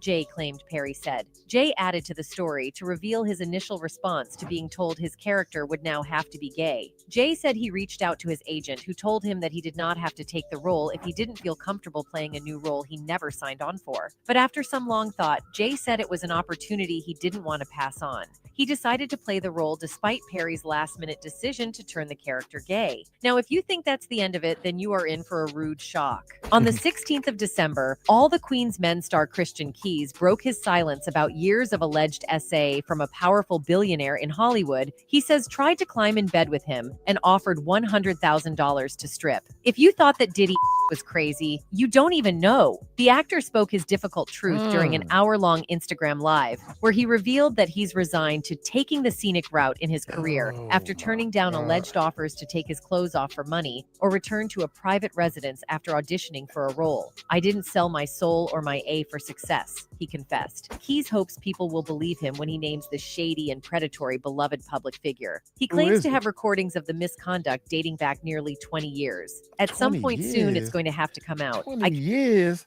Big bro, I can't wait that long. I can't wait 20 minutes. I'm gonna do, don't get me wrong, I'm gonna get you, dog. I'm gonna get you, but I ain't gonna wait no 20 years on this. Oh my God. Oh my God. I'm sorry, y'all. Sometimes the street just jump out of me, man. Let's keep it moving. Let's see. Believe him when he names the shady and predatory beloved public figure. Who he claims is it? to have recordings of the misconduct dating back nearly 20 years. At some point soon, it's going to have to come out. I kept one of these on me since 05, he said. Whether it's a keychain recorder or a pen, because most predators would check your phone. Once the harassment started, I was like, I need to protect me. I'm saying no. And I don't want this person, as powerful as they are, to try to get in the way of my work. So I started recording. The Detroit native did not go into detail about who harassed him throughout his decades of acting, but promised to expose them soon. I want to tell it on the mountain, over the hills, and everywhere. I want to speak on it. The good news is that they don't even have to believe me. Hopefully they do, but if they don't, they can hear this person. Since the SA started, I've carried many recorder devices on me. Keychains, pens, thumb drives, all of the above. I really want to air that ish out because that bothers me when I'm alone at night. Man, the world is celebrating this person, and they don't even know the shady and predatory way this person moves. Predators resent the prey that gets away. So when you don't say yes, when you don't say okay, I'll acquiesce and literally and figuratively play ball. Because we not doing that, they resent you. Keys also said this powerful person felt comfortable with the misconduct because he allegedly claimed he had multiple young black men on the payroll, and they would just show up when he requested them to be there. Despite hinting at multiple other alleged victims, Keys referenced confidentiality and non-disclosure agreements that may keep them quiet. However, he explained that these contracts don't prevent him from turning over evidence of criminal activity. In any case, fans were able to put 2 and 2 together and immediately came up with their first suspect, Tyler Perry. In case you're unfamiliar, Keys got his big break starring in several of Perry's stage plays back in the day, which ended up being the foundation of his billion-dollar production company. The two went on to work in several projects together since 2005, when Keys says the harassment began, and is the creator of the BET series All the Queen's Men, which Perry is an executive producer of. As social media users debated if Perry may in fact be one of the individuals Keys is hinting at, many argue that he wouldn't be still working with him if that was the truth. Others, however, took the stance that Perry's S has always been questioned, and that they wouldn't be surprised if he's named in Keys' allegations. In any case, a lot of people were disgusted by this and started speculating if this is why people like Katt Williams have been on Tyler's neck for so long. Well, Katt finally decided to respond to everything, and he went off on Tyler for being Oprah's lapdog and using his power to destroy the careers of Black entertainers. He also threw some shade at Tyler and said Tyler plays the role of media all the time because he can't play a man in a movie to save his life. Why would you put that in your contract, Katt? That's where he's a believable actor. Him and Tyler Perry can't play a man to save their life. In any case, despite all the evil that oh my God. Hey, you go back and look at some of these Tyler Perry movies, and when he do the Medea and all that, even when he was doing the stage plays, because that's all he did the whole time was the Medea part in the stage play. But when he played himself as the lawyer of some lady before, which, okay, it was a great movie. So the part he played, anybody could have played, to be honest. But when Medea come, everybody like, we waiting on Medea. We waiting on Medea. Yeah, Medea play. Yeah, he plays that Medea part. That's a character that he made in patent it, you know, so he can do that. But playing something else, you would have never made it, buddy. Allegedly goes down in Hollywood, fans are grateful for celebrities the role of media all the time because he can't play a man in a movie to save his life. Why would you put that in your contract, Katt? That's where he's a believable actor. Him and Tyler Perry can't play a man to save their life. In any case, despite all the evil that allegedly goes down in Hollywood, fans are grateful for celebrities like Katt Williams who have devoted their entire brands to out this shady business. Anyway, that's it for this video, folks. Bye. Look here, man. Y'all put in the comments, man. Kevin Hart, they silenced him. Is that Kevin Hart in the bed? Boy, we can do this all night long. Katt Williams revealed exactly what Oprah and Steve Harvey did to Bernie Mac. Oh, we got to do this one. God, dog. Hey, we're going to get on up out of here, man. Y'all hit that subscribe button, hit that bell. Y'all let me know what y'all think about the dress situation, and let me know what y'all think about Kevin Hart and Bernie Mac and Katt Williams and all them people. Y'all take it light, take it slow. Tell them Uncle Mike told you so. Peace out. Murphy, baby, what? You was going to say something? No, I was just going to address somebody in the side chat saying, Laurie saying that she's seen Tyler Perry in other movies playing a man, and he was good. Yeah, and he was good. It's objective, you know. It's subjective. You know, you believe what you believe. Some people like it, some people don't. Some people, you know, indifferent. He wasn't great. He was good. He was good. He played the part good because he's an actor. But if he wouldn't have got to where he's at without that dress. He's very good. He's a very good actor. I mean, remember, it's him in the dress anyway, so he can act. Is what Katt Williams is saying. I mean, think about it. He can act. No, he can act, but I was just addressing a specific comment in the side chat where she said that he's been in other movies where she thought he was good, and that's cool. If that's what you think, then that's what you think. But if you close your but if you close your eyes, lady in the chat, who you said was saying it? Laurie. Hey, Laurie, how you doing there? Just saying. Yeah, you're right. But Laurie, think about it. He's an actor, so he's an actor. But the same part, anybody, Katt Williams could have played it. Kevin Hart could have played that part. Denzel Washington. You know what I'm saying? I mean, not Denzel. Denzel Washington can play any part.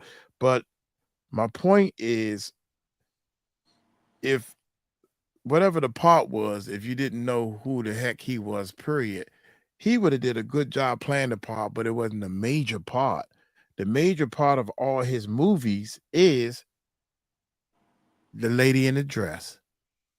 Yep. So everybody's coming to see this movie.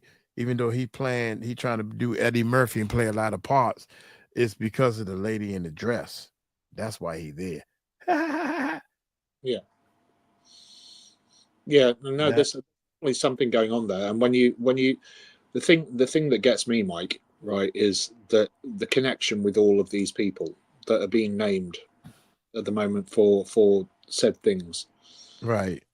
Do you know what I mean? And they're all connected to each other. I mean, his involvement with Oprah is suspect, and then Oprah's involvement with a certain person that owned an island that no longer, apparently, allegedly, is no longer here. Right. And the thing that tripped me out is, dude, you gotta be a daggone fool if you're a smart person in any kind of subject. If you went to college in any kind of way, you gotta say it's something fishy as hell going on around here with 1,000 bottles of baby oil. That right there let you know that we need to open our eyes. Jay-Z always dating younger kids. He married somebody that's way too young for him, but we accept that. And listen to Beyonce's lyrics. Talking about the girl was the lady was a fan of mine, so she just let me in. Come on now, right in our face. They think we dumb, y'all. They think we dumb. It's time for us to show them that we're not gonna take it. No, we're not gonna take it. We're not gonna take it anymore. But the more we try to act, like we know everything. Stop acting like we know shit. Stop acting like we know and figure this shit out. People kill me. They act like, well, you know, I think this is supposed to be Ali Carter. Everybody talking about well, I believe Ali Carter. Well, why you believe Ali Carter? Well, because I believe her. You want to believe her. You gotta figure out that we've been had, y'all. And I don't think Ali Carter is one to she thinks she's doing the right thing, her daggone self. But there's no way a mother's gonna sit there. You listen to her mother. If that's her mother, well, I think it's her mother. You think it's her mother? I don't know. Only thing I know is I am trying to help people. I can care less. I can care less who lying, who not, I can care less. I've said that billions of times and people still don't listen to me. Only thing I want to do is help people. I want to help anybody that needs help. So if you need help, cool. But I know one thing is Katt Williams is revealing to me exactly how I can help people. I can't believe Katt Williams has gave away so much money. Okay. Yeah. Because he's understanding how this universe works. He understands how the universe works. He understands how it's in the Bible, man, and y'all don't even believe. Sowing and weeping, right? If you sow, I can't believe that girl asked me, did I do this? Do I do that? And who the hell are you? Woosah. Somebody asked me, did I buy something? And I told them the truth. And they looked at me like, yeah, right. And I'm like, if you think first of all, why do you think I need to lie to your little weak, sorry, wannabe tail? Why do people act like this? Acting. You act like you know what you're doing. You act like you helping me. You are a actor. Stop being an actor and spit facts. It's hard running a YouTube channel, man. Or at least do something. Do something. Do you know what I mean? As opposed to just typing out, where are the children? You know. Yeah, where are the children? You tell me where the children at. Shoot, I go get them. I got 10 boys right now that my man was telling me, he said, man, I got a house full of guns, and my wife want to know why you keep buying all these guns. Yeah. So I call them up and say, you trying to shoot them? You ain't got to kill nobody. Just shoot a couple of guns. I need you in the background. I don't need you to get caught. But then you got these people telling me, I know karate. Good. You know karate, going on closer to the front line. I know you bullshitting. That's why I said put you closer to the front line so you can see some dirt. Be like, well, man, yeah, I was about to kick their butt. I was about to jump in, Mike. So many people said that mess to me. I was about to. Man, you just don't know. I knock on your door, Mr. No Nuts. Look here, man. I understand you was talking about me, and I understand that you was, it's internet beef. I'm a real dude. Don't get me started on no nuts. Right. I'm a real dude. I ain't got time. Mike, I'm trying to be nice tonight. I ain't got time to sit here and the bullshit. You can believe the bullshit, and you can get other people to believe the bullshit, but at the same time, I don't believe the bullshit. I think that you go and sit here to tell me about a goddamn government, what do you call it, a loan or a grant or whatever the case may be. It's bullshit, man. Anyway, Katt Williams, I gotta go to the bathroom anyway. So, what is YouTube? How y'all doing? Yeah. Check it out without a doubt, man. Our live channel is, y'all come check out our live channel, man. You can see what goes on between some of these reactions in these videos and stuff, man. Check this out, man. This is crazy, man. Katt Williams, you my man, 50 grand. I vote Katt Williams. I bet you any amount of money if Katt Williams ran for president. I bet you everybody want to see a difference in this world, so they'll vote for him. Forget that. I'll vote for him. Shit, everybody else been screwing up the deficit and the walls and jumping over the got people. Katt Williams reveals exactly what Oprah and Steve Harvey did to Bernie Mac. Rest in peace to Bernie Mac. Rest in peace. So look here, man. I don't know. To hear you fired. I don't know why all of a sudden I keep messing with Hey Murph, I'm a blame to hear you fired. I don't know why I keep messing with this cord, and it's your fault. So you fired. Get on up out there. Go upstairs. Y'all hit that subscribe button. Hit that bell. Hey, let's check it out. Let's check it out. The real Bernie Mac stories that I know the real Bernie Mac stories that I know that the people that made money off Bernie Mac didn't like him. They hated his guts. You don't do your material around a lot of comedians. That's like stealing in front of the police. You sit on the side. Ooh, that's funny. Next thing you know, you see it on HBO or something. And I know the truth. He said, you don't do all your stuff around a lot of comedians. Shit, that's just like stealing in front of the police. It's like, this moment just still, the police are even think that this must be a trick. I know I'm supposed to react, right? That's crazy. He said you don't steal in front of the police. That's like stealing in front of the police. You sit on the side. Ooh, that's funny. Next thing you know, you see it on HBO or something. And I know the truth. You think I'm gonna let you on Bernie and then come get me? I'm the next king? You think you know the story of Bernie Mac, but what if I told you the truth is darker than you ever imagined? I know the real Bernie Mac stories, and I know that the people that made money off Bernie Mac didn't like him. They hated his guts. Bernie was always trying to warn us. Hollywood wasn't a place for the faint of heart, but just who was he trying to expose? And why did people like Oprah Winfrey and Steve Harvey stay silent as he battled an industry that chews people up and spits them out? Why? Because the whole time Bernie was here, you was acting like you was funnier than him.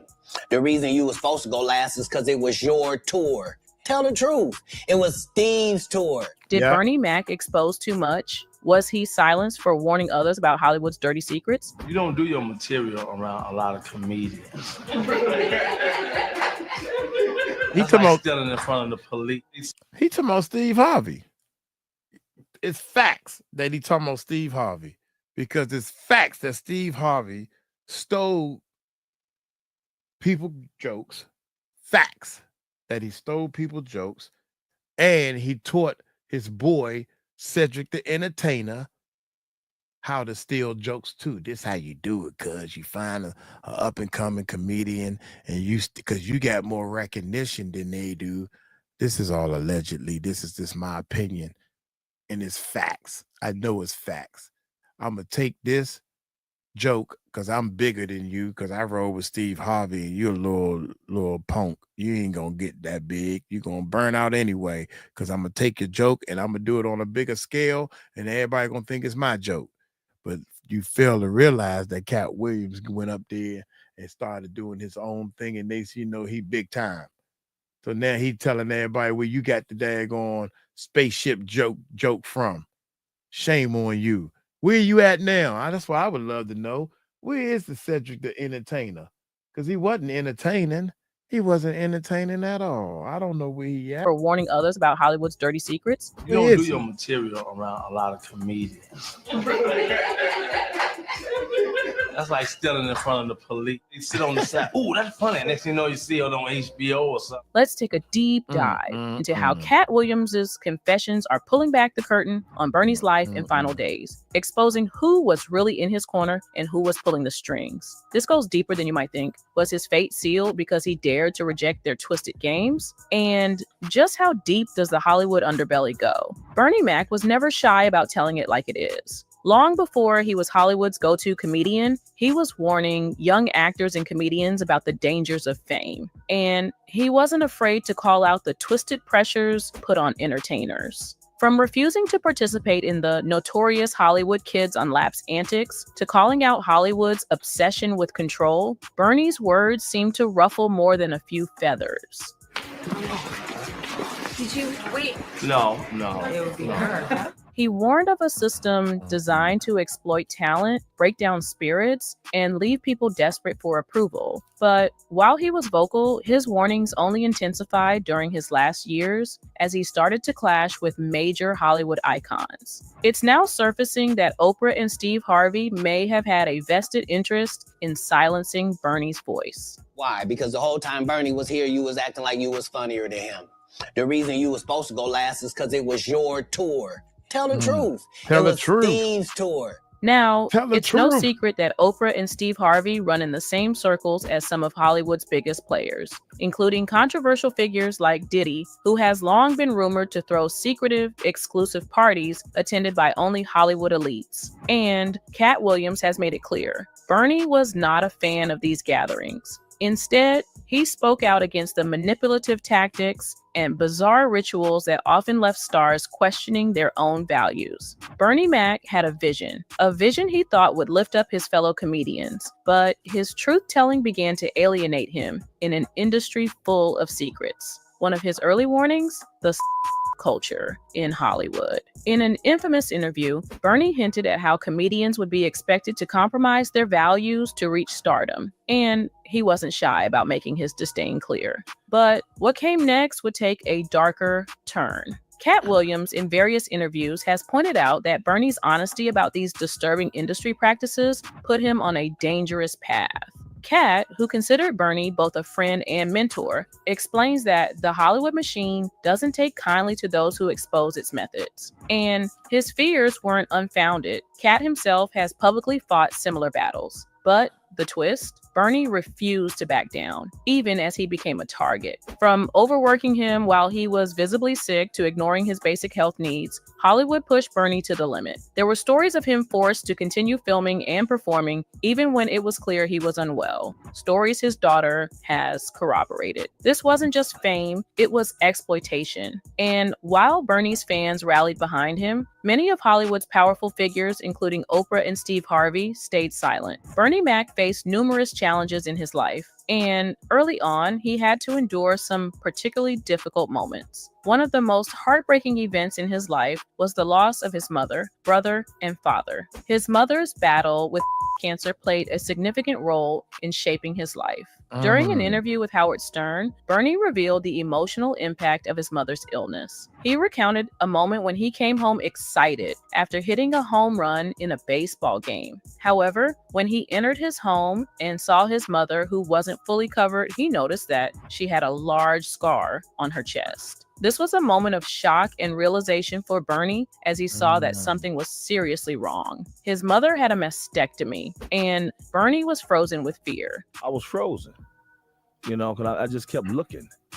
And she said, close the door. Bernie's mother tried to shield him from the truth, asking him to close the door and not inquire further. It was a painful and confusing experience for a young Bernie, who turned to his grandmother for answers. She, too, directed him back to his mother, who continued to avoid discussing her condition. Despite the emotional turmoil, Bernie's mother prepared for her eventual passing by writing a 10-page letter to Bernie's aunt, explaining her death and offering guidance on how to take care of him. In this letter, she expressed confidence in Bernie's ability to persevere. The interviewer acknowledged that this was an emotionally charged story and appreciated seeing this vulnerable side of Bernie beyond his public persona as a funny man. Bernie emphasized the importance of being true to oneself and not being afraid to show vulnerability. He noted that his strength came from accepting himself for who he was. Well, young Bernie eventually grew up, and with growth came a new set of challenges. You see, there have been claims that Hollywood allegedly tried to force him to do strange things. Before achieving fame in Hollywood, the multi-talented comedian faced a challenging journey to stardom. He was a dedicated family man, juggling a variety of odd jobs, including janitorial work, cooking, and even moving furniture, all in pursuit of his comedic dreams. These early struggles laid the foundation for his relentless pursuit of success, and little did he know that the path ahead would demand a significant price. His breakthrough moment arrived with an appearance on HBO's Def Comedy Jam in 1992, a groundbreaking show that catapulted him into the spotlight. This was a pivotal turning point in his career, demonstrating that dreams could be realized even in one's 30s. However, it was his subsequent performance that left an indelible mark on the landscape of contemporary urban comedy. As he continued to climb the ladder of success, Mac began to realize that there were certain compromises the industry expected him to make. These compromises could be perceived as strange and ethically challenging. It's been claimed that Hollywood pressured him to engage in activities that went against his principles and values. Looking back, one might speculate that his unwillingness to cross those lines could be connected to the tragic fact that he is no longer with us. In fact, one fan revealed some of the shady things that Bernie was allegedly made to do in a tweet which they captioned, "The agendas we see in Hollywood are not new. They have been trying to push this stuff on Black shows for a while." Here's an old behind-the-scenes clip of a promotional shoot for the Bernie Mac show. They tried to get a teenage boy to sit on Bernie's lap, and he shut that down. On the lap, you're sitting. Did you wait? No. It would be her. Abby, isn't Jeremy on the other side? At first, it seemed like Mac might have been the only comedian that had to deal with the horrible parts of the industry, but it turns out that Mac might have just been the first to have figured it out, as several other entertainers have come out with crazy tales. One of those is Dave Chappelle, and would you believe me if I told you this man up and walked away from a $50 million deal in 2004? Well, let's just say Dave also had his own fair share of Hollywood's dark side. The actor and comedian spoke with Oprah in 2006, and it turns out that his experience might have even been worse than Mac's. During the interview, Chappelle shared insights on the dismissive and sick culture within Hollywood, which allowed many celebrities to be dismissed as being crazy when they brought up certain industry issues involving men wearing dresses. I'm doing a movie with Martin. Yeah. The movie's going good. So I walk in the trailer. I'm like, man, this must be the wrong trailer because there's a dress in here. There has been a decades-long stigma in the African American community on men who wear dresses. The topic surrounding and cross-dressing continues as the gender lines are being questioned, and for many, wearing a dress does not necessarily define their. In Hollywood, several black male comedians have portrayed feminine characters that wear dresses on television. While these characters like Shanina Jenkins from Martin and Medea have long been funny to some people, others have deemed these portrayals emasculating to the black man. And Chappelle, just like Mac, is one of those people. Chappelle gave an account to Oprah Winfrey during their interview about how everyone from the film's writers to the producers on a movie set attempted to persuade him to wear a dress. And he put this dress on, and what? This prostitute. Nah, I'm not doing that. I don't feel comfortable with that. That should have been in the discussion. The comedian, who shared that he was uncomfortable with doing so, described the insistent attempts from the controlling parties of the set, who all said all of the greats did it at some point. But no matter how hard they tried, Dave Chappelle would not budge. The experience led Chappelle, who admitted to being a conspiracy theorist to a degree, to feel as though there was an agenda to get prominent African-American actors in Hollywood to wear women's clothing. The A Star is Born actor begs the question, all the comics that I've seen, Strong Brothers, why they be putting us in these dresses? It's a hilarious bit. All the greats have done it. So, well, if all the greats have done it, it's kind of hacky, right? You're right. So why don't we just not do it? Because I don't feel comfortable wearing a dress. Unlike Chappelle, who was very vocal about not wanting to wear women's clothing, many other great comedians have opted to do so. For example, actor and comedian Eddie Murphy has done so on more than one occasion in notable films such as The Nutty Professor and Shout out, wait a minute. I gotta make sure my mic is on. Yeah. Shout out to Dave Chappelle. Look, he ain't gonna wear no dress, but he'll play a white man. He played a blind white man that thought he was white, but he was blind. So how you know if you're white or not? Everybody know he black. That was funny. It cut the race and everything in half or whatever. Yeah, that was funny. But I ain't putting no dress on. God dang.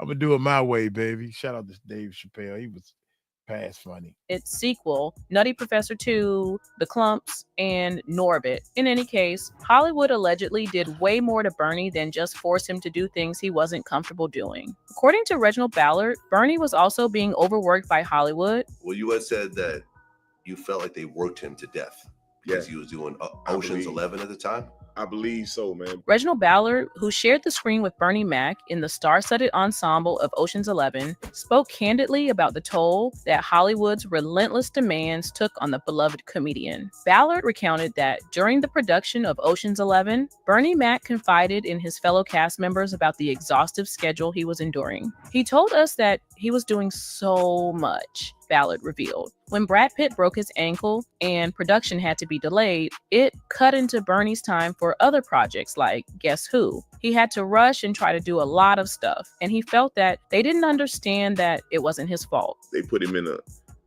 compromised position that he really didn't want to be in. This revelation sheds light on the grueling pace at which Bernie Mac was forced to operate, juggling multiple film projects and promotional commitments back to back. The pressures of maintaining a demanding work schedule while navigating health issues began to take a toll on the comedian's well-being. Ballard further disclosed that Bernie Mac's health was a constant concern during the filming of Ocean's 11. The actor had been hospitalized prior to shooting due to health complications and was taking medications, including prednisone, which caused noticeable changes in his appearance. We used to do a scene and he had to go upstairs to his dressing room to get oxygen, Ballard recalled. He'd come back and do the scene again. He was basically working while he was sick. Aside from this, there were speculations that Bernie was overworking himself so as to prove his value in the industry.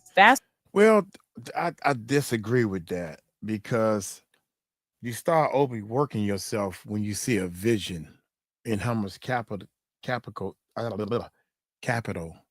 you can make. So I don't, man, some of these, you got to put yourself in these people's shoes, man. If you are acting, this is what you love to do. You would act and do your being filmed and shoot videos 24/7.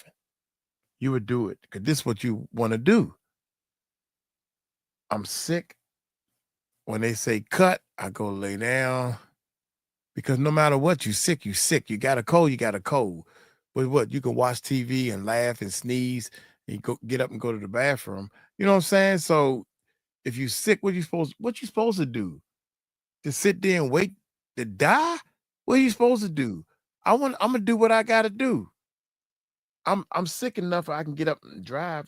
I'm sick, but I can get up. Seen again. He was basically working while he was sick. Aside from this, there were speculations that Bernie was overworking himself so as to prove his value in the industry. No. Fast forward to 2000, a comedic spectacle graced the spotlight, inducing fits of laughter and etching its legacy into the annals of stand-up history. Directed by the visionary Spike Lee, the original Kings of Comedy featured the uproarious talents of Steve Harvey, D.L. Hewley, Cedric the Entertainer, and Bernie Mac. Shot over 2 unforgettable nights in... You know what happened, man? I'm gonna tell you what happened. Steve Harvey, Cedric the Entertainer, they got this capital because Steve started doing what was Steve's big break? He did a lot of stuff and rubbed elbows with a lot of people and had a stepdaughter dating Diddy after the Diddy son, allegedly, and all this stuff. So anyway, Steve had power. Steve had the pull. He put the Kings of Comedy together. I think, and this is all what I think Hughley he had a show. He trying to get back. He's trying to make ends meet. So whatever. I'm trying to make a comeback. Next thing you know, here come Bernie Mac, funky fresh, dressed to impress and ready to party. I'm trying to get in where I fit in. Well, he funny, man. Let's get him on the joint. They didn't know that he was going to dominate the show. They didn't know that. They wouldn't expect it. Well, we can hold out, man. You hold yours. Man, I'm doing my thing, dog. You teaching me. Steve, you the man. You need to get him. Steve couldn't hang. So they start messing up his show and everything. That's what happened.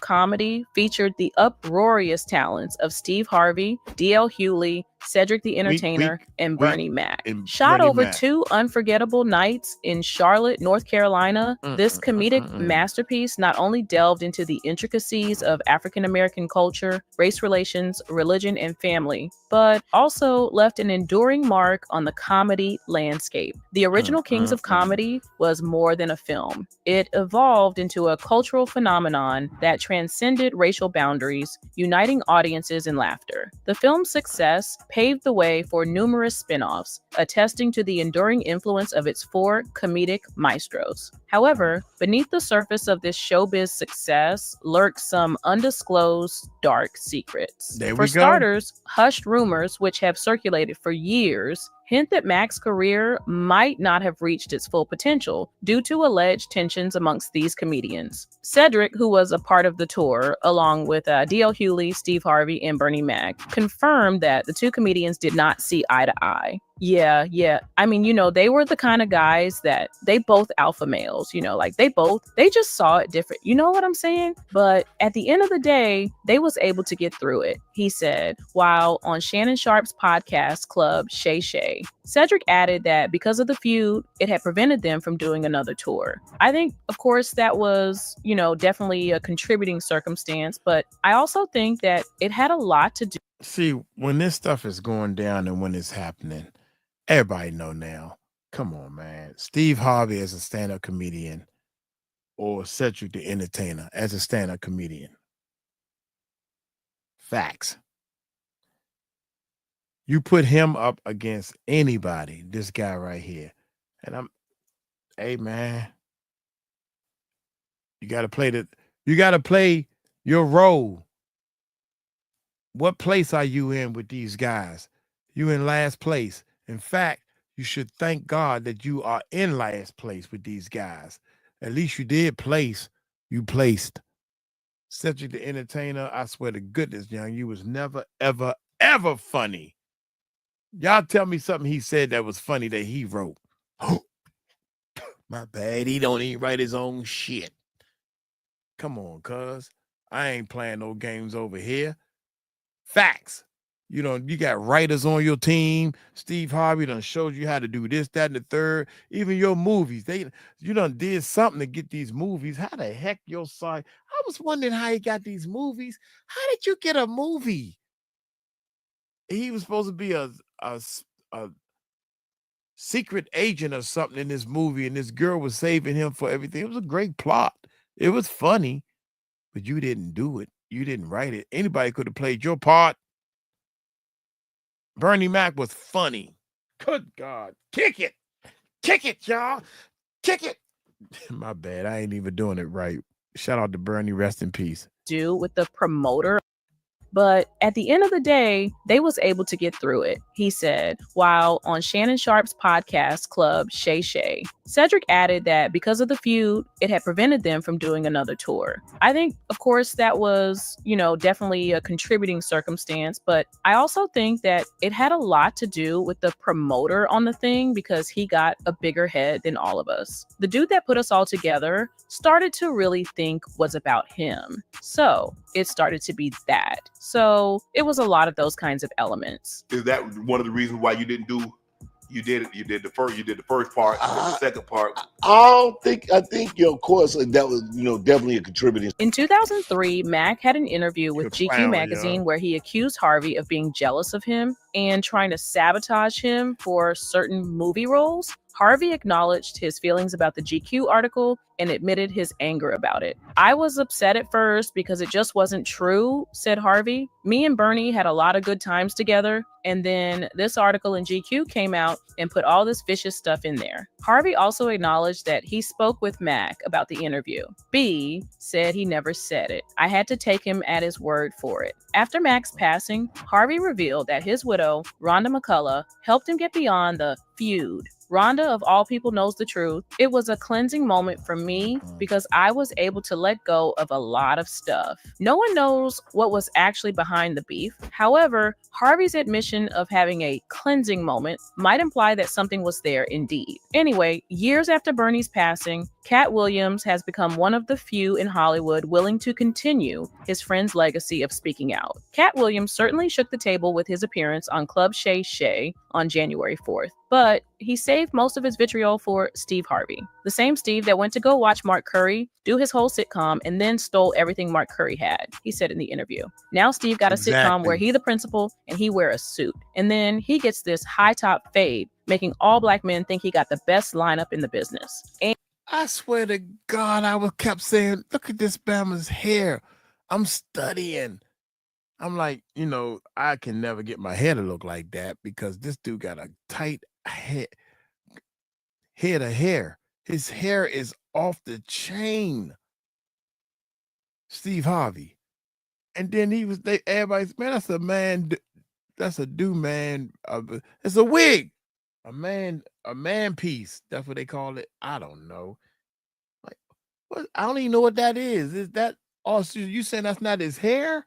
Now all of a sudden he bald. Think about it. And it's a man unit, he continued. A man and you unit. ask him, why you not a movie star? I didn't want to be a movie star. This the same that hated on Bernie Mac with this same thing. There are 30,000 new scripts in Hollywood every year. Not one of them asks for a country bumpkin black dude that can't talk good and look like Mr. Potato Head. There ain't none. You have to have range. Following this, Williams also revealed why he turned down a role in the original Kings of Comedy. I know the truth. You think Emma let you ish on Bernie and then come get me? I'm the next king? Why? Because the whole time Bernie was here, you was acting like you was funnier than him. The reason you was supposed to go last was because it was your tour. Tell the truth, it was Steve's tour, Williams added. Y'all thought y'all had one over on him. You thought he was black and ugly, and you were good looking, and he couldn't make it because you did. And that ain't the way comedy works. The king is the funniest. Now, this is not the first time that Katt Williams has spoken about the late comedian Bernie Mac.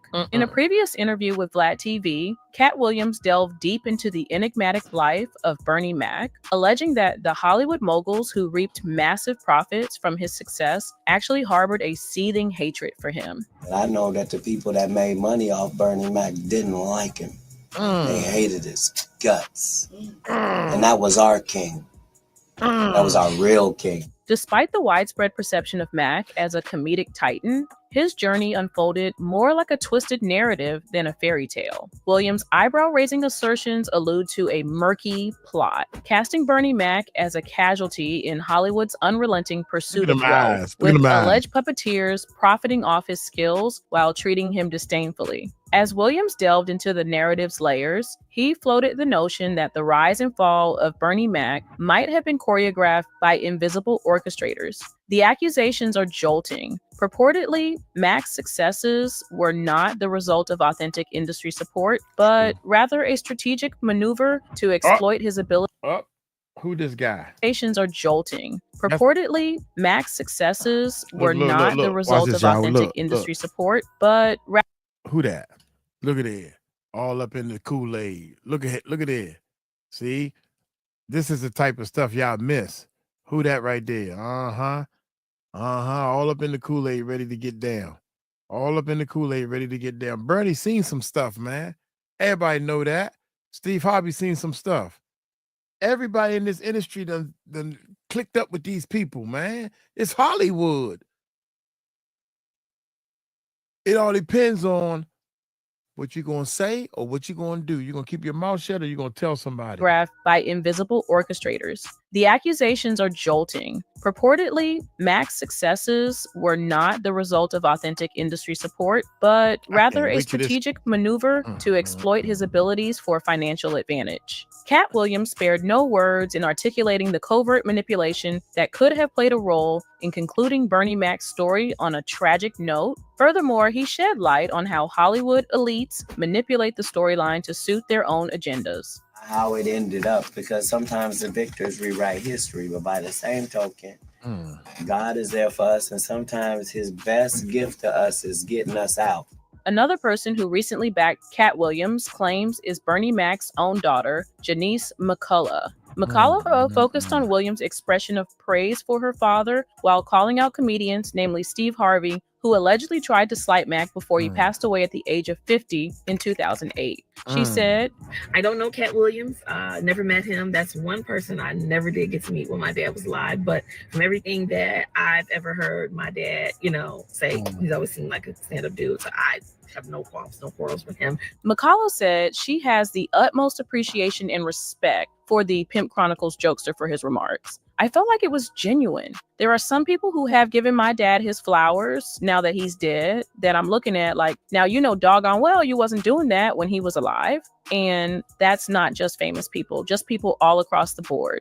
She explained that Williams' praise for her father was proof that the late comedian was a man of integrity. It does my heart good that my dad was a stand-up guy. The man that I knew him to be was who he actually was to people. Because that's the thing. Like, we can love people and think they one way and find out later. McCullough continued, I just really appreciate what I believe is genuine love and respect that Katt Williams showed my father. She added that she is open to having a sit down with Williams. Knowing all that we know now, the question still remains, why did people like Oprah and Steve stay silent when Bernie was clearly struggling? The answer may lie in the powerful connections these figures hold within Hollywood. Oprah, a close friend of industry giants and rumored to attend exclusive gatherings, seemed to distance herself from Bernie during his most challenging years. Steve Harvey, on the other hand, has had his own struggles in Hollywood, but chose to align with the powerful rather than speak out. It's been revealed in past reports that Oprah and Diddy share connections with some of the most controversial figures in Hollywood. And Bernie's warnings about the parties align suspiciously with the rumors surrounding these Hollywood elite gatherings. As Katt Williams once hinted, perhaps Bernie's outspokenness was getting too close to the truth. A truth Hollywood's power players didn't want coming to light. From rejecting Hollywood's pressures to join their social elite to publicly refusing to play into questionable industry norms, Bernie made powerful enemies. And with Oprah and Steve silent on these issues, many are now questioning if they chose their loyalty to Hollywood over loyalty to a friend. Anyway, that's it for this video, folks. Bye. Side note, look here, man. You know what I would love to do? Because it's no honor among thieves or whatever. Or whatever. Let me take these headphones off so I can preach. All these YouTube channels, right? close to 1 million subscribers, or getting I seen a video of a YouTuber that lost his channel, man, and he was crying some straight up crocodile tears. And I know why he was crying, because he don't know how he gonna pay his bills and stuff. Bernie Mac daughter is thanking Katt Williams for actually saying that my father was a stand-up guy. Okay, cool. There should be some type of insurance so the YouTube community doesn't end up like this music community or the freaking acting community. I'm trying to tell y'all, man, I do not Steve Harvey, and I don't care if he's black man, because he keeps saying on that radio station, well, white folks don't do this and white folks don't do that, and then white folks do, and they hee ha ha, and all this stuff. You're not funny. You're nowhere near Katt Williams, Kevin Hart, Martin Lawrence, Eddie Murphy, and it's not a preference thing. I know talent when I see it. And you just made connections and rubbed the right elbows. And then you got your little puppet, Cedric. Where's Cedric? Maybe I'm wrong. I see Katt Williams. I see Kevin Hart all over the place. I see, you know what? Look, I gotta end the video. These are the things that we talk about on our live channel. Does that make sense? Y'all come to our live channel, man, and y'all can get more. The Music Recording Network live, the Music Recording Network live. Y'all see me let loose. I jump on people. I send them upstairs. I fire people, love them to death, and they keep on working for me, man. Don't you want to be a part of a team like that? We're gonna make a difference in this world. We about to make a difference, because this government ain't making no difference. Everybody crooked. Aren't you tired of all this crookedness? I know I am. Rest in peace, Bernie Mac. Katt Williams is telling it like it is. We all know we Puffy get out of jail by accident. You ain't gonna believe nothing he says. You out of here, cuz. We already believed in you and had faith in you. You got 1,000 bottles of baby oil in your goddamn house. Who the hell does that? Come find out Jay-Z is just as crooked as that's your cousin. He the only one can call me Sean. What? Other than your family? No, other than my mother, he the only one can call me Sean. Something ain't right, y'all. Y'all know it. And Uncle Mike gonna get to the bottom of it and tell y'all how we need to do to make this whole world better. I'm gonna get on up out of here, man. Hey, y'all take it light, take it slow. Y'all tell him, Uncle Mike. Told you so. Peace out. Sometimes you just got to put in work. Hello? My bad. Shit. I forgot I had the headphones in here. Shit.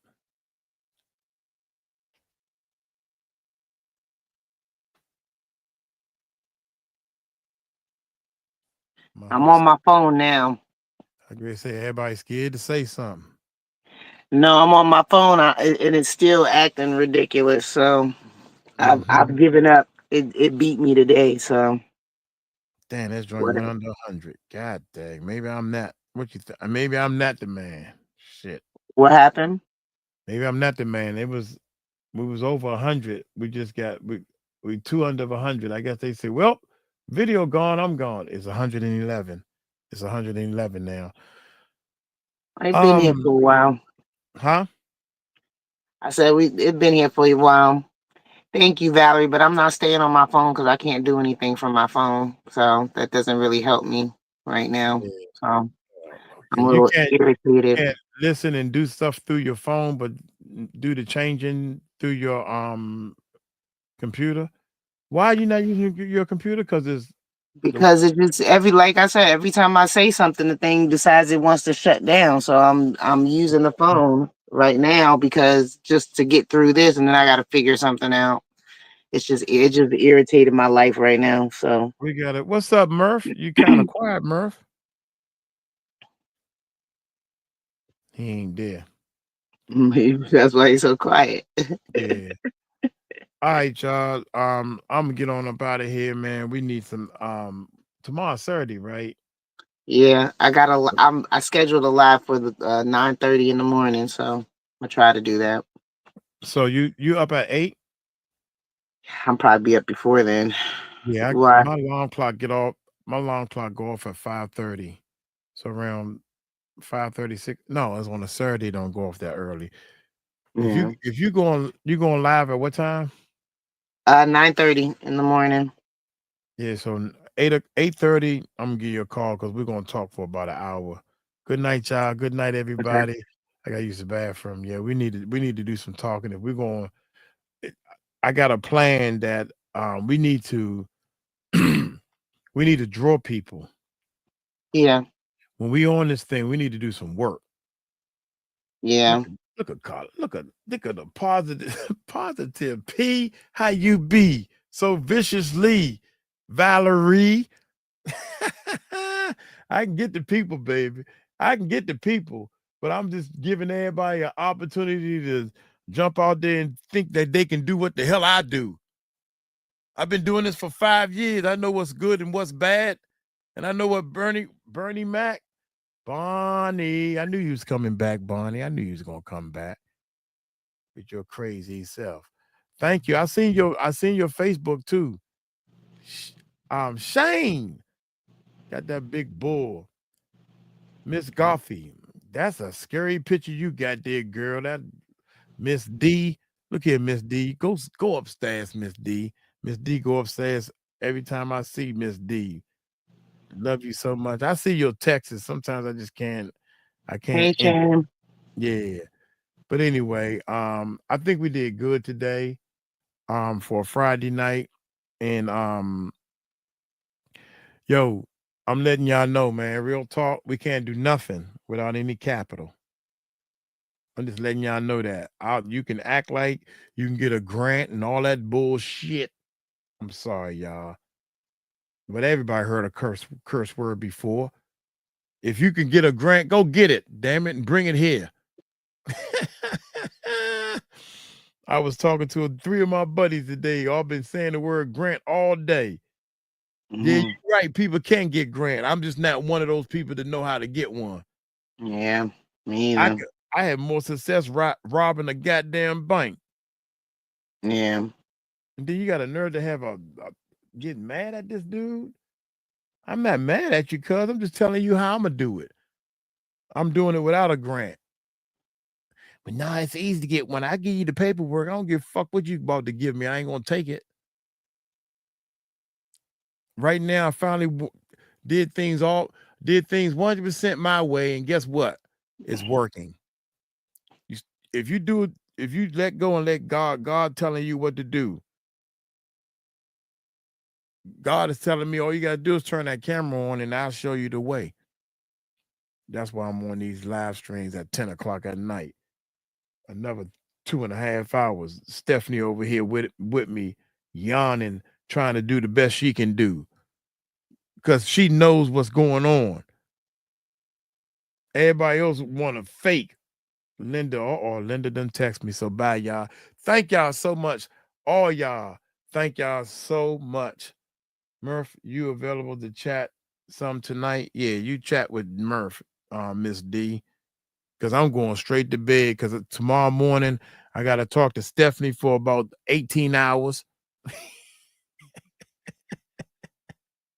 She ain't in trouble. We just got to get some stuff straight.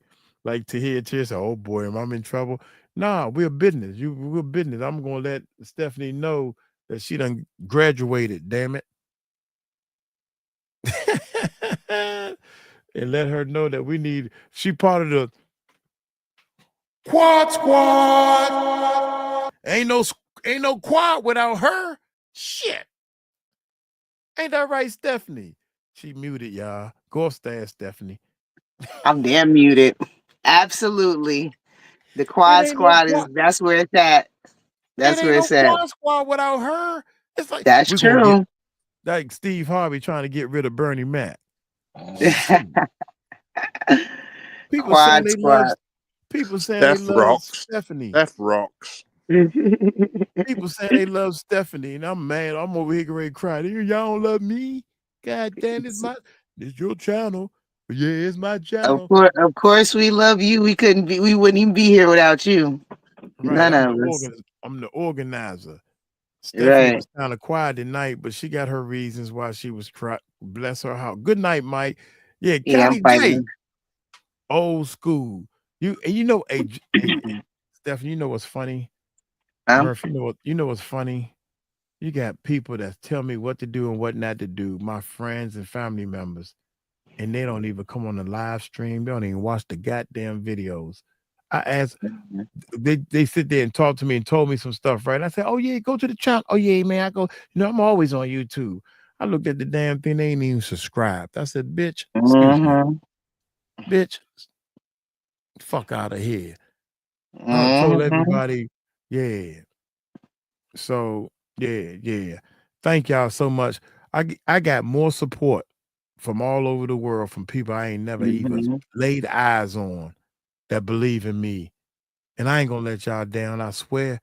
I'm gonna let y'all know when we come back from the Philippines, we got a plan. I got 2 more visits that I gotta set up. Oh, also, I got a buddy of mine that I trained and showed him everything. He got 2 big studios at his house. He engineers and produce music, and him and his wife write music. We're gonna hire them to help do some of these songs. I'm gonna show y'all what Mike Cross is all about, and I'm gonna kick some tail. You think y'all got a Katt Williams? Shit. Y'all got a Mike Cross, baby. So y'all take it light, take it slow. Bye, y'all. Bye. Most definitely. How you doing, Queenie? Oh, that's okay. Y'all take it light, take it slow. Y'all tell him Uncle Mike told you so. Peace out. Now the mouse ain't working. We clear.